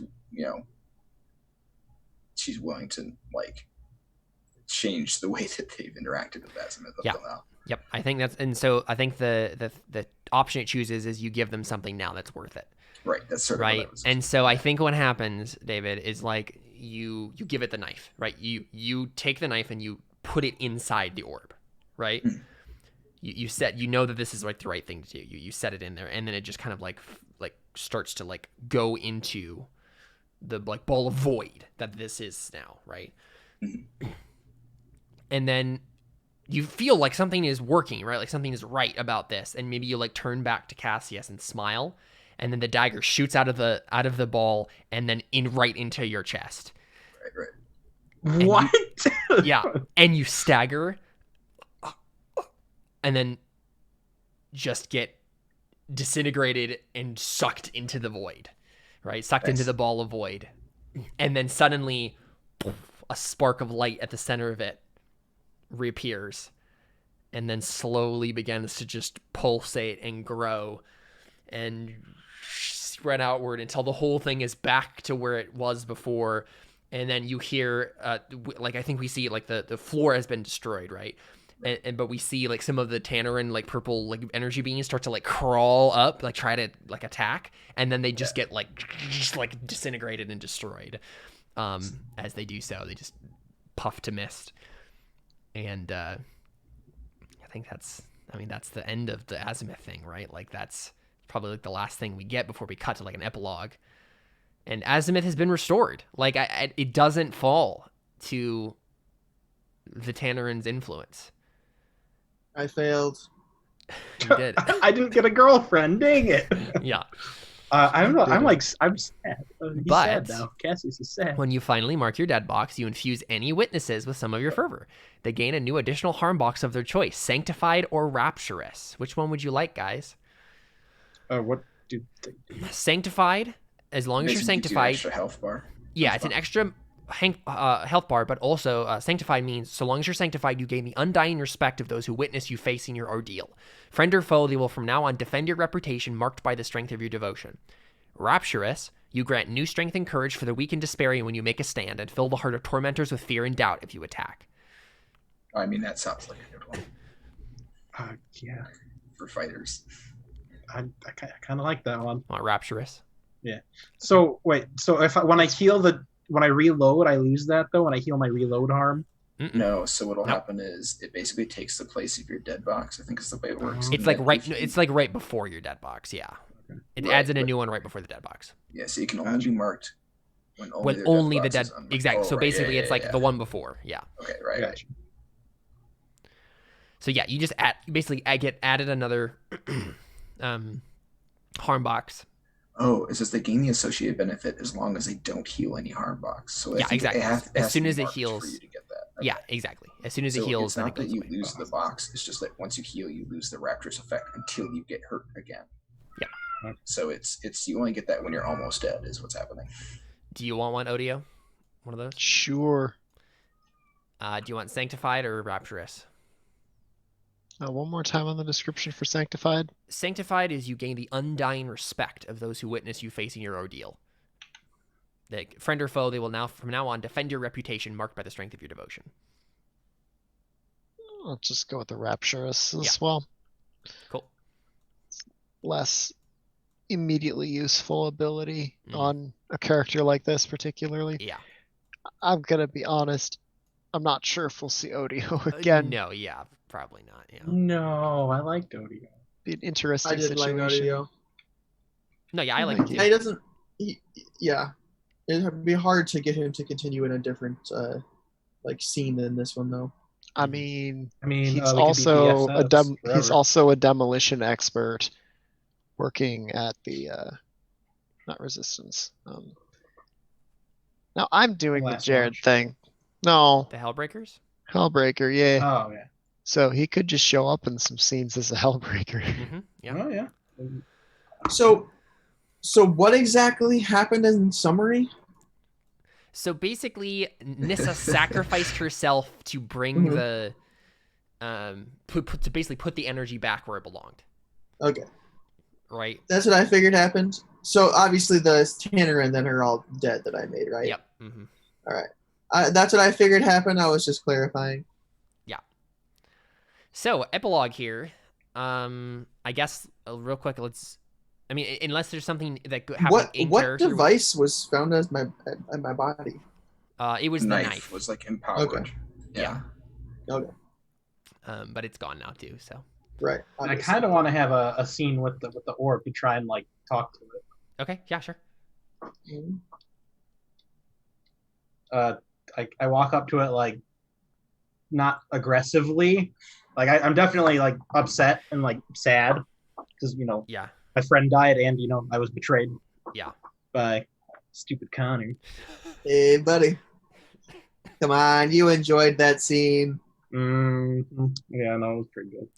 I actually told Caleb beforehand that I thought the sun turning black would be a cool outro for the faction crumbling basically. So that was it didn't end up happening that way, but that was a cool I'm glad it went that way. Yeah. It's pretty Do cool. I feel like any no-nos when I get close to it? No. I think it senses you as a friend now.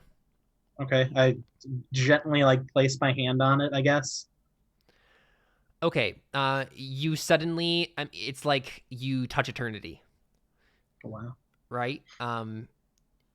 Ask me one question about anything, and you will know the answer to it. Gosh. What? Dragon Balls. I wish I knew more about the story. Dang it. If anyone has an idea for a question, How you should come ask. he only? Yeah, I was about to say, how come he only gets the question? Give the guy who's only been to 2 sessions unlimited power. I mean, Dang it. what you should probably ask is how do we get rid of the Tannerin? I feel like That's what I probably was thinking. Okay, Yeah, yeah. That's a good question. I feel like that's probably the question that is on everybody's mind. Mm-hmm. Would I certainly also- I also kind of want to be immortal, but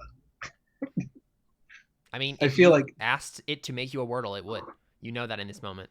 ugh. And I think Cassie, you can choose between knowing how to defeat the demons or being immortal. Oh no.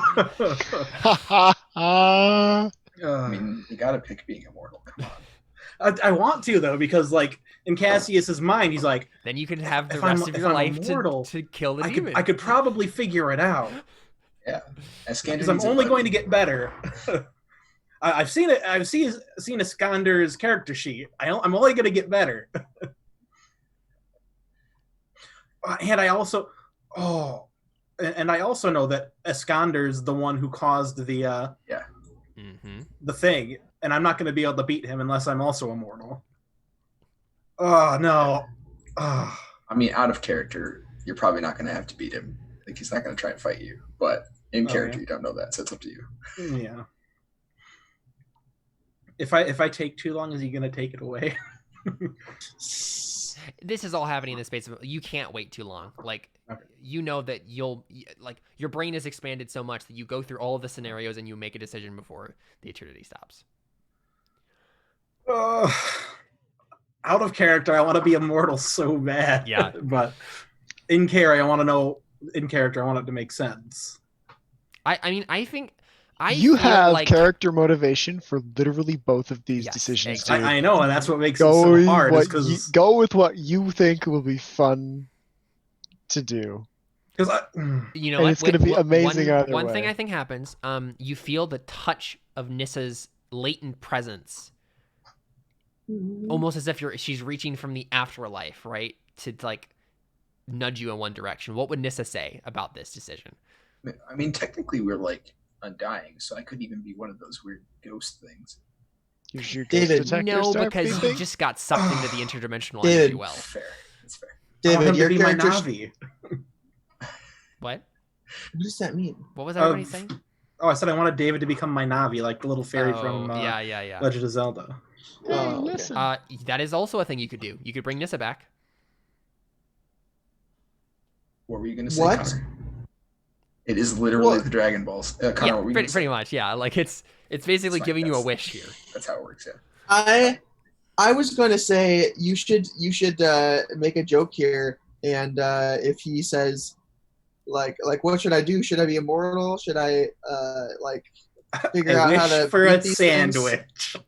Well, no, but what you should say to him is you should say I wish for 2 wishes.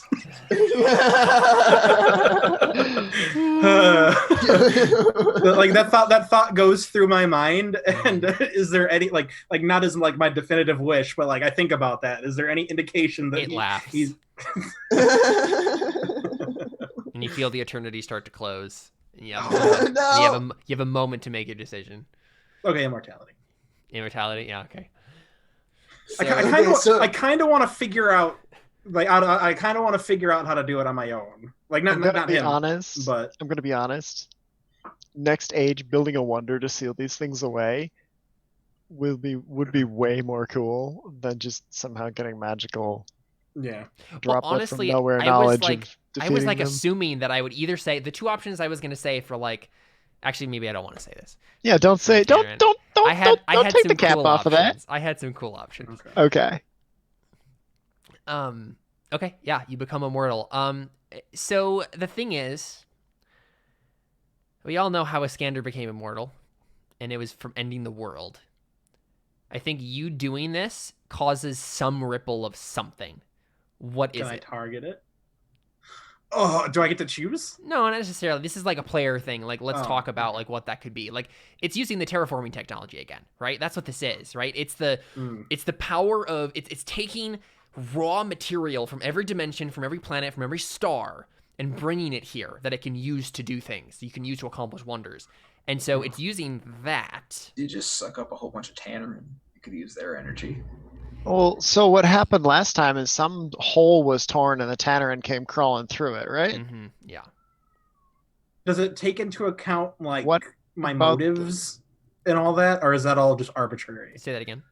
Does it take into account like the motives of whoever uses it? It's or- literally not about like it's like giving you a consequence or Well, something. hey, It's you know- just a side effect happens from using this. I'm not saying It that might it like actually breaks be- the world again, but like It might actually be different because Iskander got it from trying to use it and doing it wrong. True, This yeah. is this is this is offering Azimuth freely. doing it right. Yeah. So if anything, the effect might even be positive. Josh, Right, like- did you have an idea? I think you might have the same idea I did. You were just about to say something. Go ahead. But if you don't have an idea, I think I have an idea. Unfortunately, the thing that I had thought about no longer exists. It's been sealed over by Harhal's death. So Yes, true. that was not the thought. That was the thought that crossed my mind initially. It was to either rend that open wider or seal it closed. But I'm not really curious what your brainwave idea was. So my idea was, before you Iskander created like a crack in the world's soul that like let demons come through. I'm wondering if this, if this is a if everyone here is stuck underground, right? We see the crack of light that comes from outside, and this is the presence of God. Like, right? God's presence starts to creep back in. Where before he's like completely cut off from this planet. Oh. What if it creates an opposite crack, right? And like God comes back, kind of a thing. Is he a good God or like? No, this is God. This is actual God. Anymore. Like Jesus? This is basically, yes. Are there trumpets? There might be. They're called the Forgotten Heralds, bro. Yeah. Their trumpets are their weapons. All right. There are trumpets. Does that sound cool for everybody? Yeah. I like the idea. I'm really curious now what Carly would think of this. It's going to be a radical thing for her faction to get to deal with. I think she's watching the stream right now, so please write on there if you have any ideas about this. But that's it's not that like suddenly God appears and says to everyone, it's literally like the crack of light appears, and now the light of God can start to shine back on this place. Obviously there's still demons everywhere, and so it's going to be like a battle now, but like it's not completely cut off from God like it was before.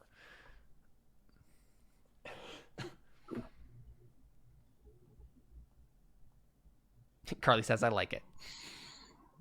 Welcome, Carly. I just brought your God back, whatever. No big deal. And so I think in that moment, you can sense that, like, okay, so Azimuth is neutral, right? This thing is not evil or good. It's just a thing.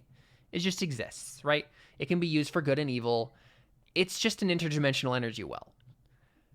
You sense in this glimpse of eternity, God himself. And I don't know if Cassius has ever been a religious man.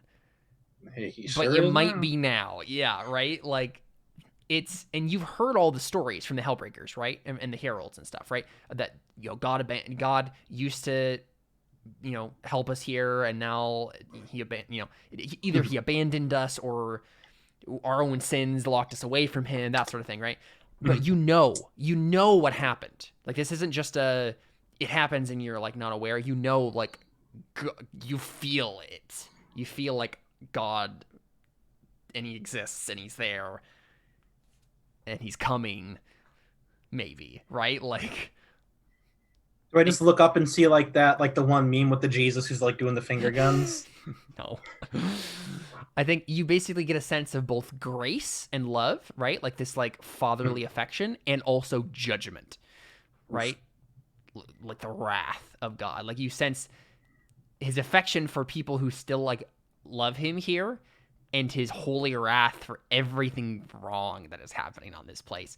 And you get the sense that like his presence is beginning to return, and if it returns enough, there may be a judgment day that comes. Like, oh gosh, that's another thing that might happen. Like, and all of this goes in your mind at once, and then suddenly it's gone.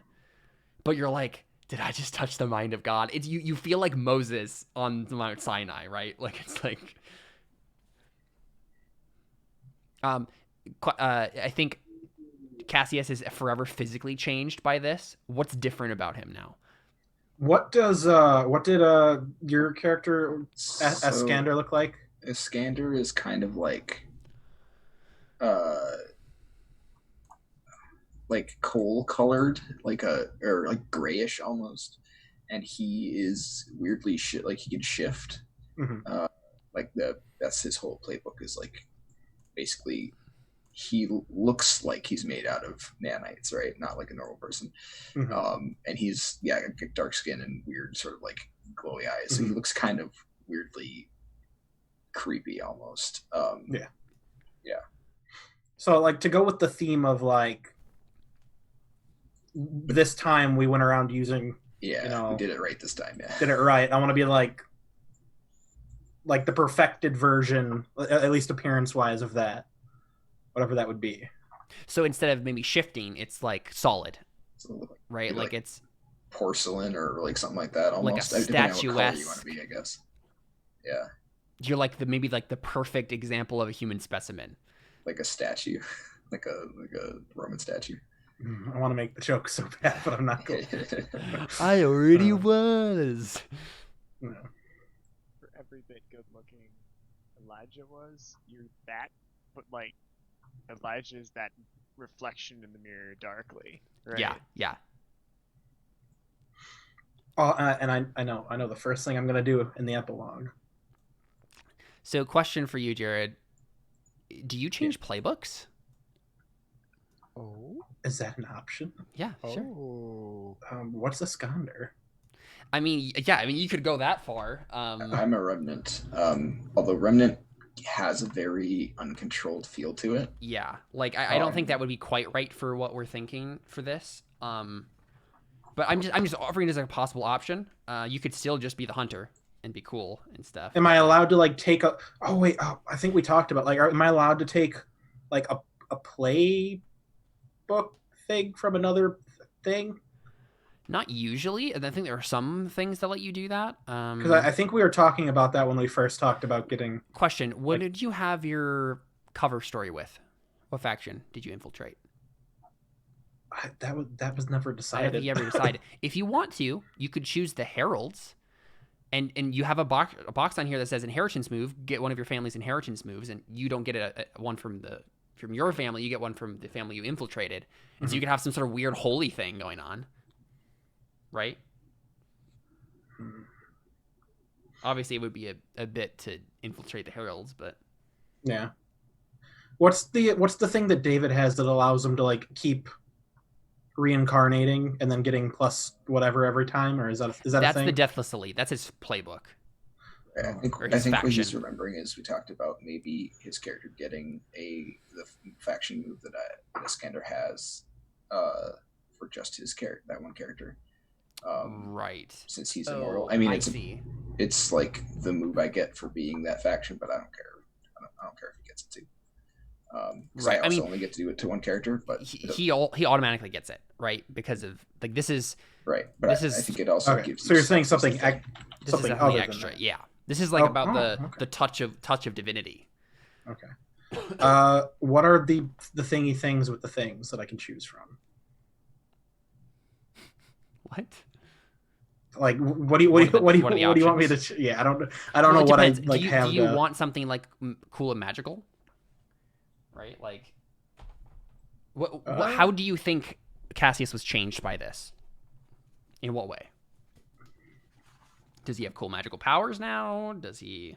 Well, what do you guys think would fit like thematically? Because I don't want to just go, hey, I want to have like super explosive, awesome magic powers. I want it to fit like thematically, and you guys are much more attuned to what the themes of this campaign are. There's some cool magically oriented playbooks. I'm not sure they're quite as aggressive as would make sense. Like I think the most aggressive magical playbook is the Remnant. But maybe I'm just remembering wrong. So generally the themes that we've been playing with, and maybe that's more flavor than what you're looking for, but the flavoring of our magic systems has been like harmony and discord. Mm-hmm. So you would be like harmony. And like right. Cassius' So your whole thing has been like uniting everyone against demons. Right. So you're gonna be harmony aspected. Yeah. Or aligned to the harmonia, or however you want to imagine that. So yeah, I mean, we could just give you it's another. Like, trying to think, yeah, because honestly, playbook changes are always awesome. They because I love watching a character become something completely new and yet be still the same.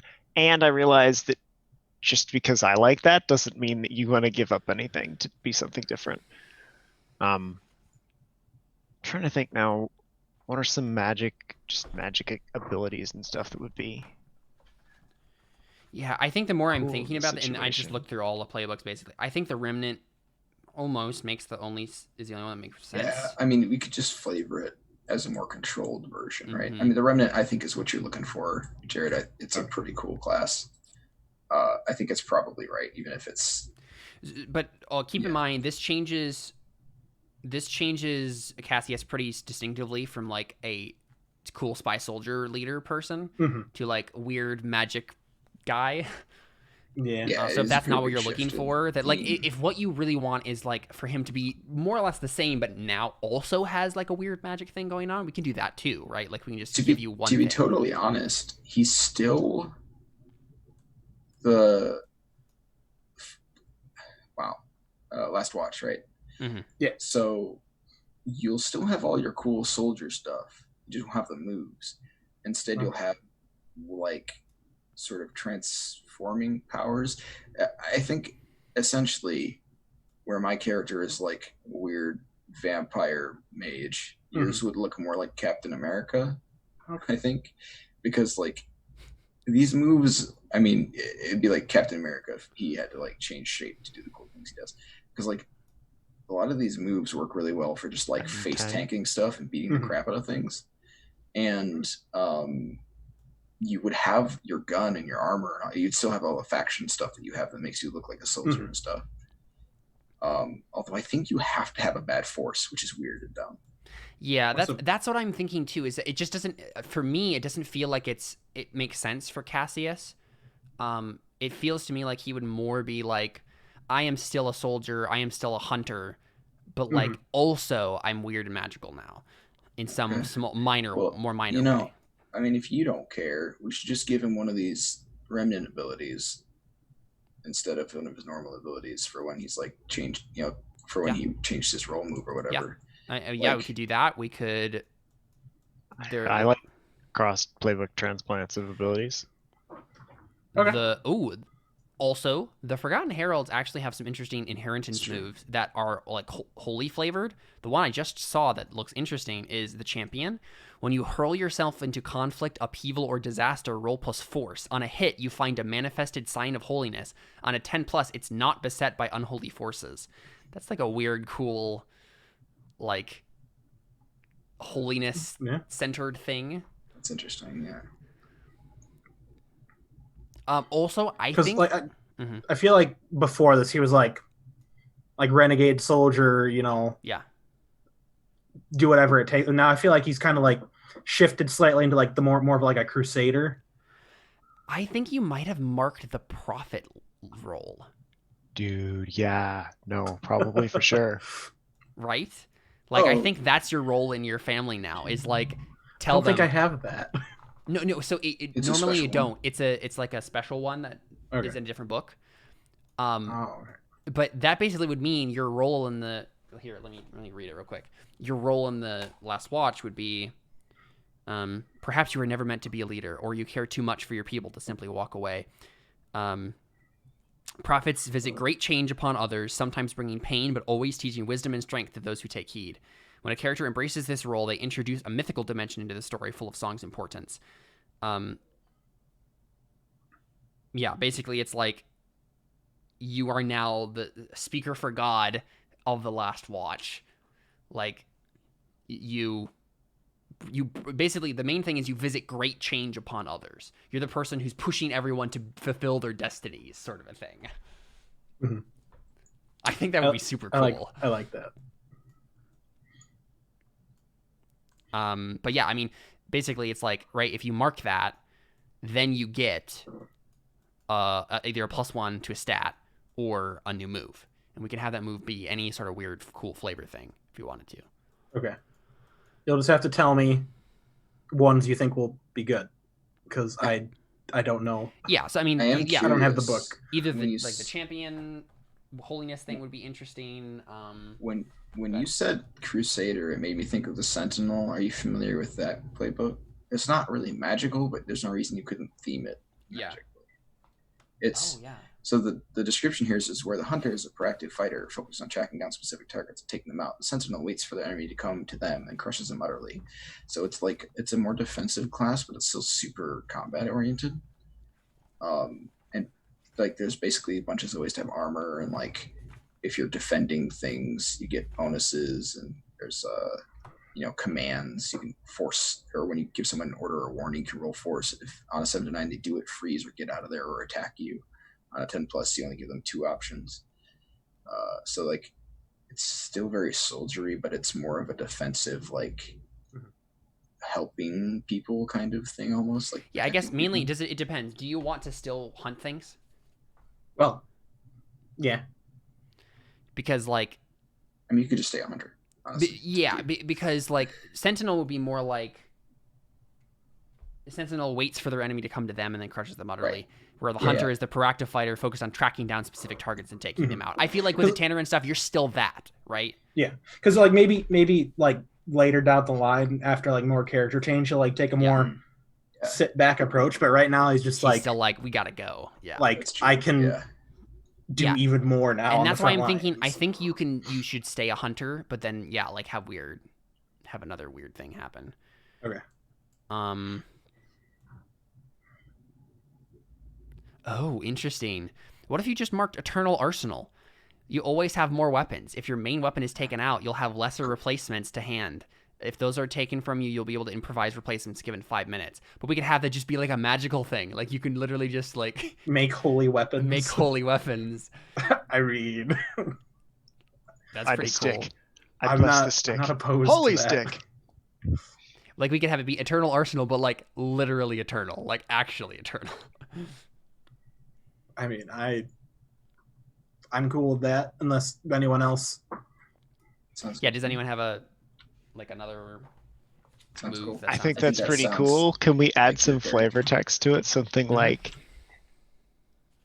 the weapons will stick around as holy relics for eternity. Yes, that sounds awesome. You need to improvise a log? Well, congratulations. There's now a holy log sitting in the forest that'll stay that way forever. Yeah, I'm into that. You into that, Jared? Yeah. Cool.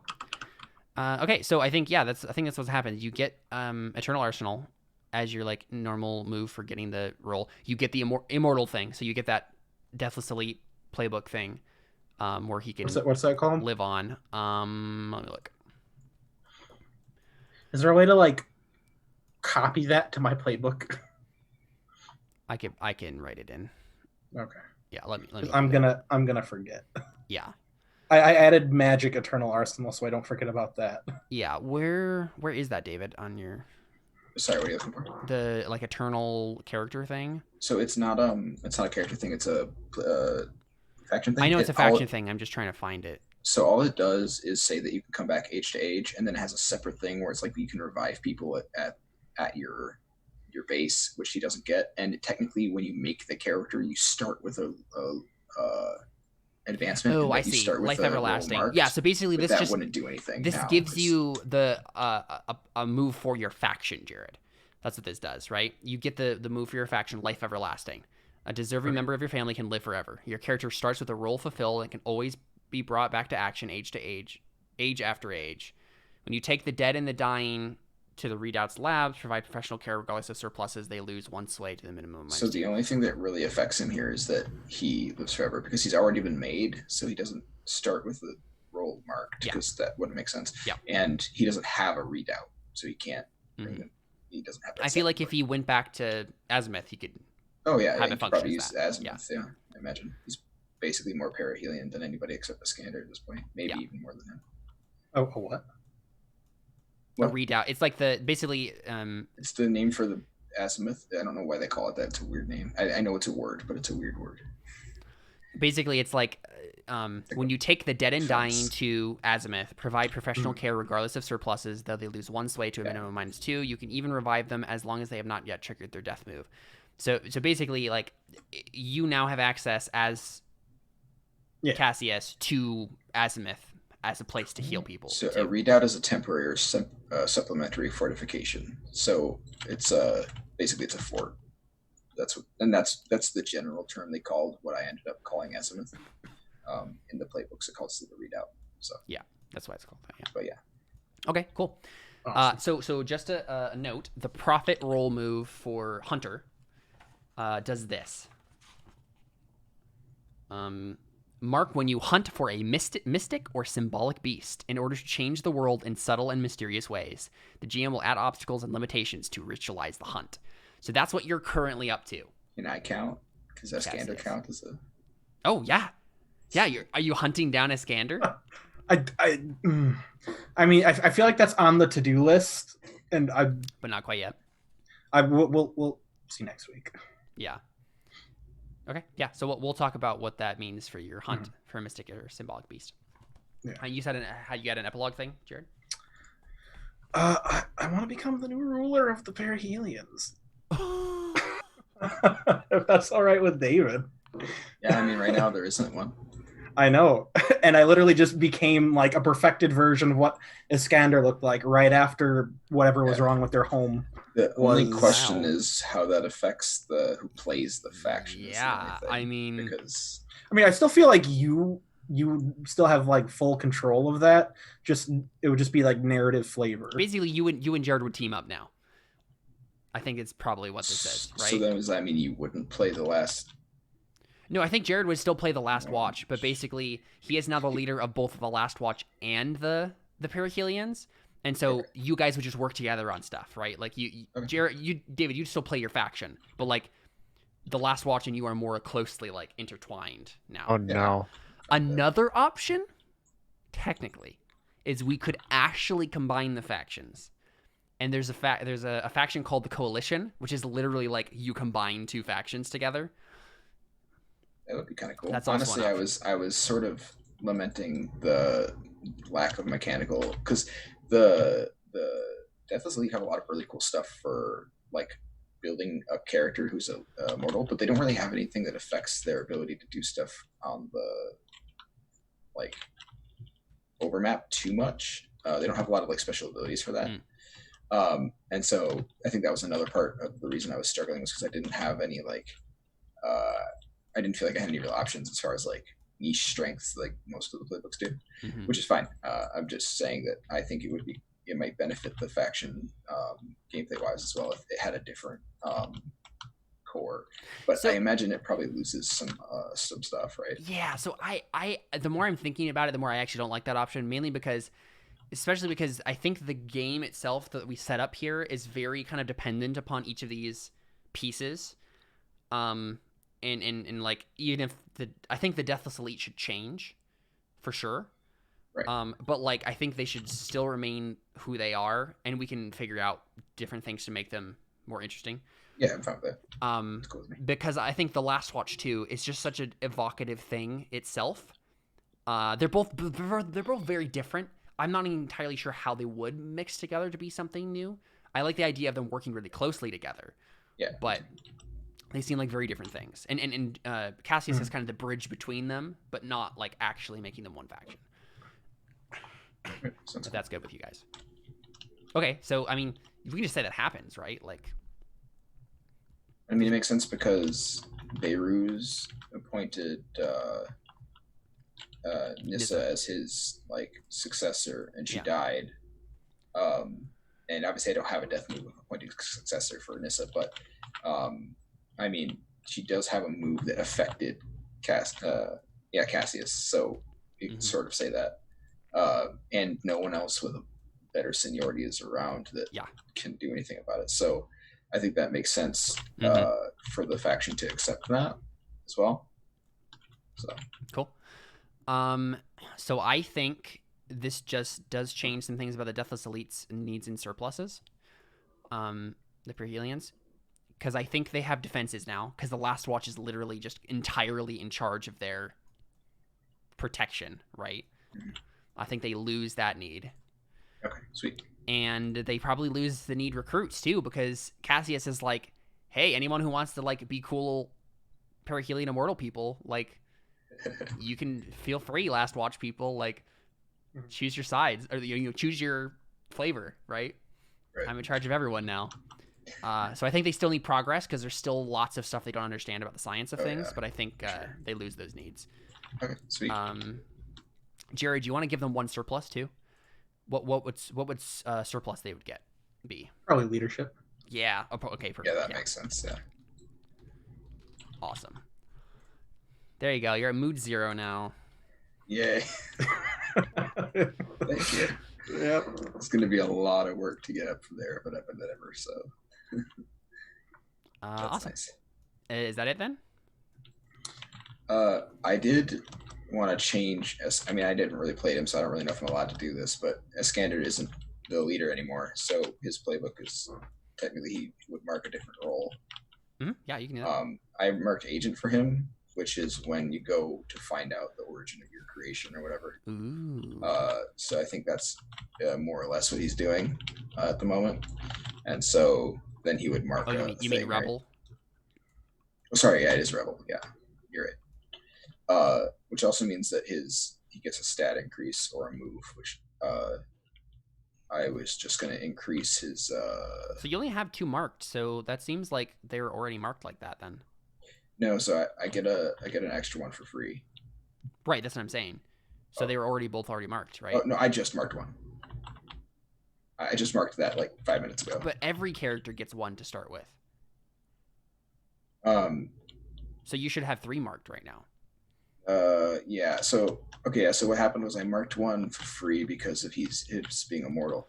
You know what it was? I never played him, so I never marked his new one. Oh, yeah. I guess is what it is. Okay, so just mark another one as if you had already done it, like probably agent. Okay. Yeah, that makes sense. So then, does that mean I'd get 2 things? Yep. Mm-hmm. So while you guys are finishing up here, I'm gonna go. Okay. Real quick, well, the thing we have to do is do the zoom out move. Okay. Which is when events move from zoomed in scenes to the bigger picture and actions covering weeks and months become important. Each player whose main character wasn't involved picks 1. Right. So go to story moves and do the zooming out. So for Iseret and Episkiadzos. Okay. And obviously you haven't made Iseret as a new playbook yet, but like, she's been doing something.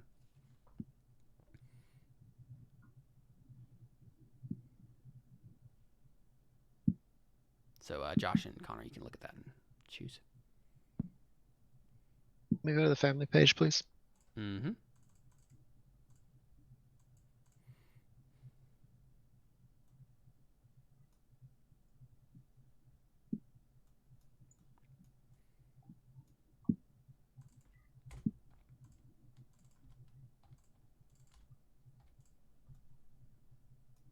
We're doing family moves. Both of us are. Yeah. No. The story move, the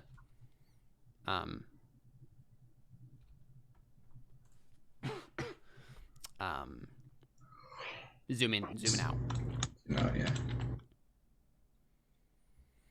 One option from that list.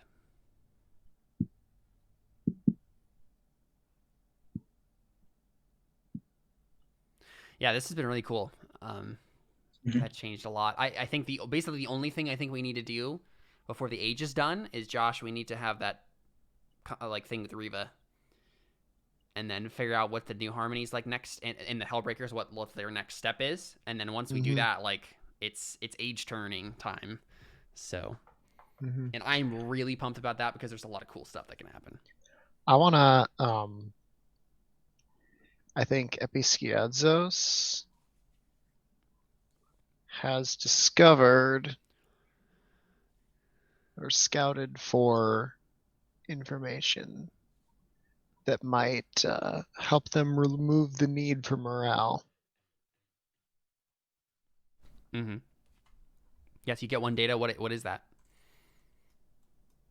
What do you think? I think making it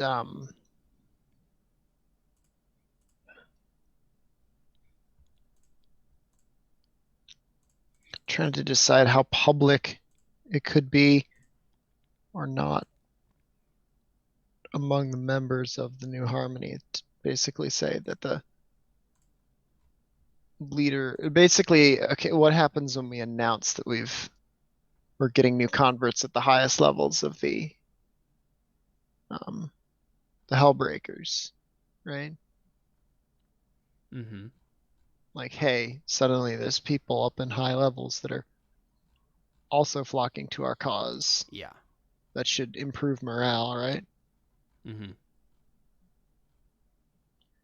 So this is like you find a lead on morale. Right. So there's probably some way in which I can announce it or leverage my connection with Riva to remove that makes sense. morale Okay. need. So I'm keen on trying to Have her find like that next publicly session. announce her Embracing of loyalty or whatever, something like the that. Discord or Yeah. something like that. Sure. Yeah. Cool. I mean, let's just. Because I want to feel that out next session. Yeah. Okay. So basically, it's like if you can convince Riva to like publicly come forward as a member of, as like a person who serves the Discord, then we can mark away that morale. Because it's like you get a lead to get, you can't just like mark it right now. But I didn't know that much. Yeah. I'm not totally sure if that's the exact solution I want for it. But yeah, okay, so But something like that. I would like to say that the solution to my morale need is connected with Riva. Yeah. Okay, perfect. And that I can then we'll feel out next session what that answer can be. Perfect. Cool. Sounds good to me. Connor, what about you? I have no idea. I mean, when all else fails, just get data or treaty or something.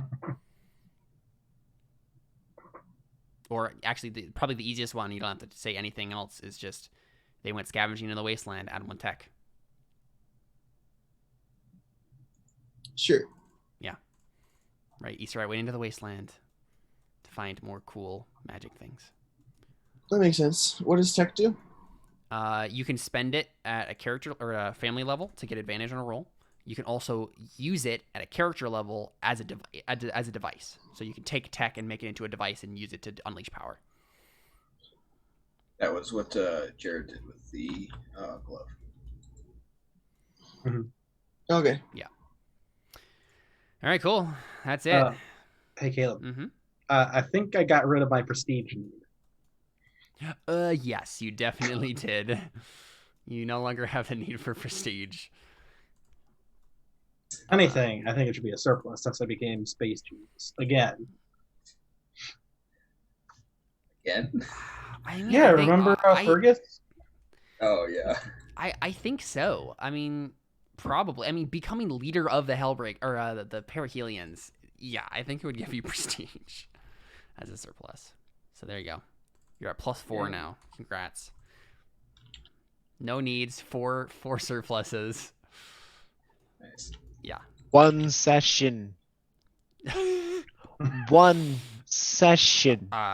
This is what Jared does. He gets things done. You let me become space Jesus in every RPG. You know what it is? He's the only one with the boldness to ask. Yeah. I mean, yeah. But Connor was bold enough to just take it without asking. Connor reaches for things and grabs stuff. Yeah.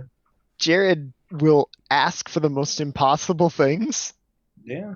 But in such a way that you can't say no. Or you choose, it makes more sense. I have to narratively weave it there to the point where they can't say no.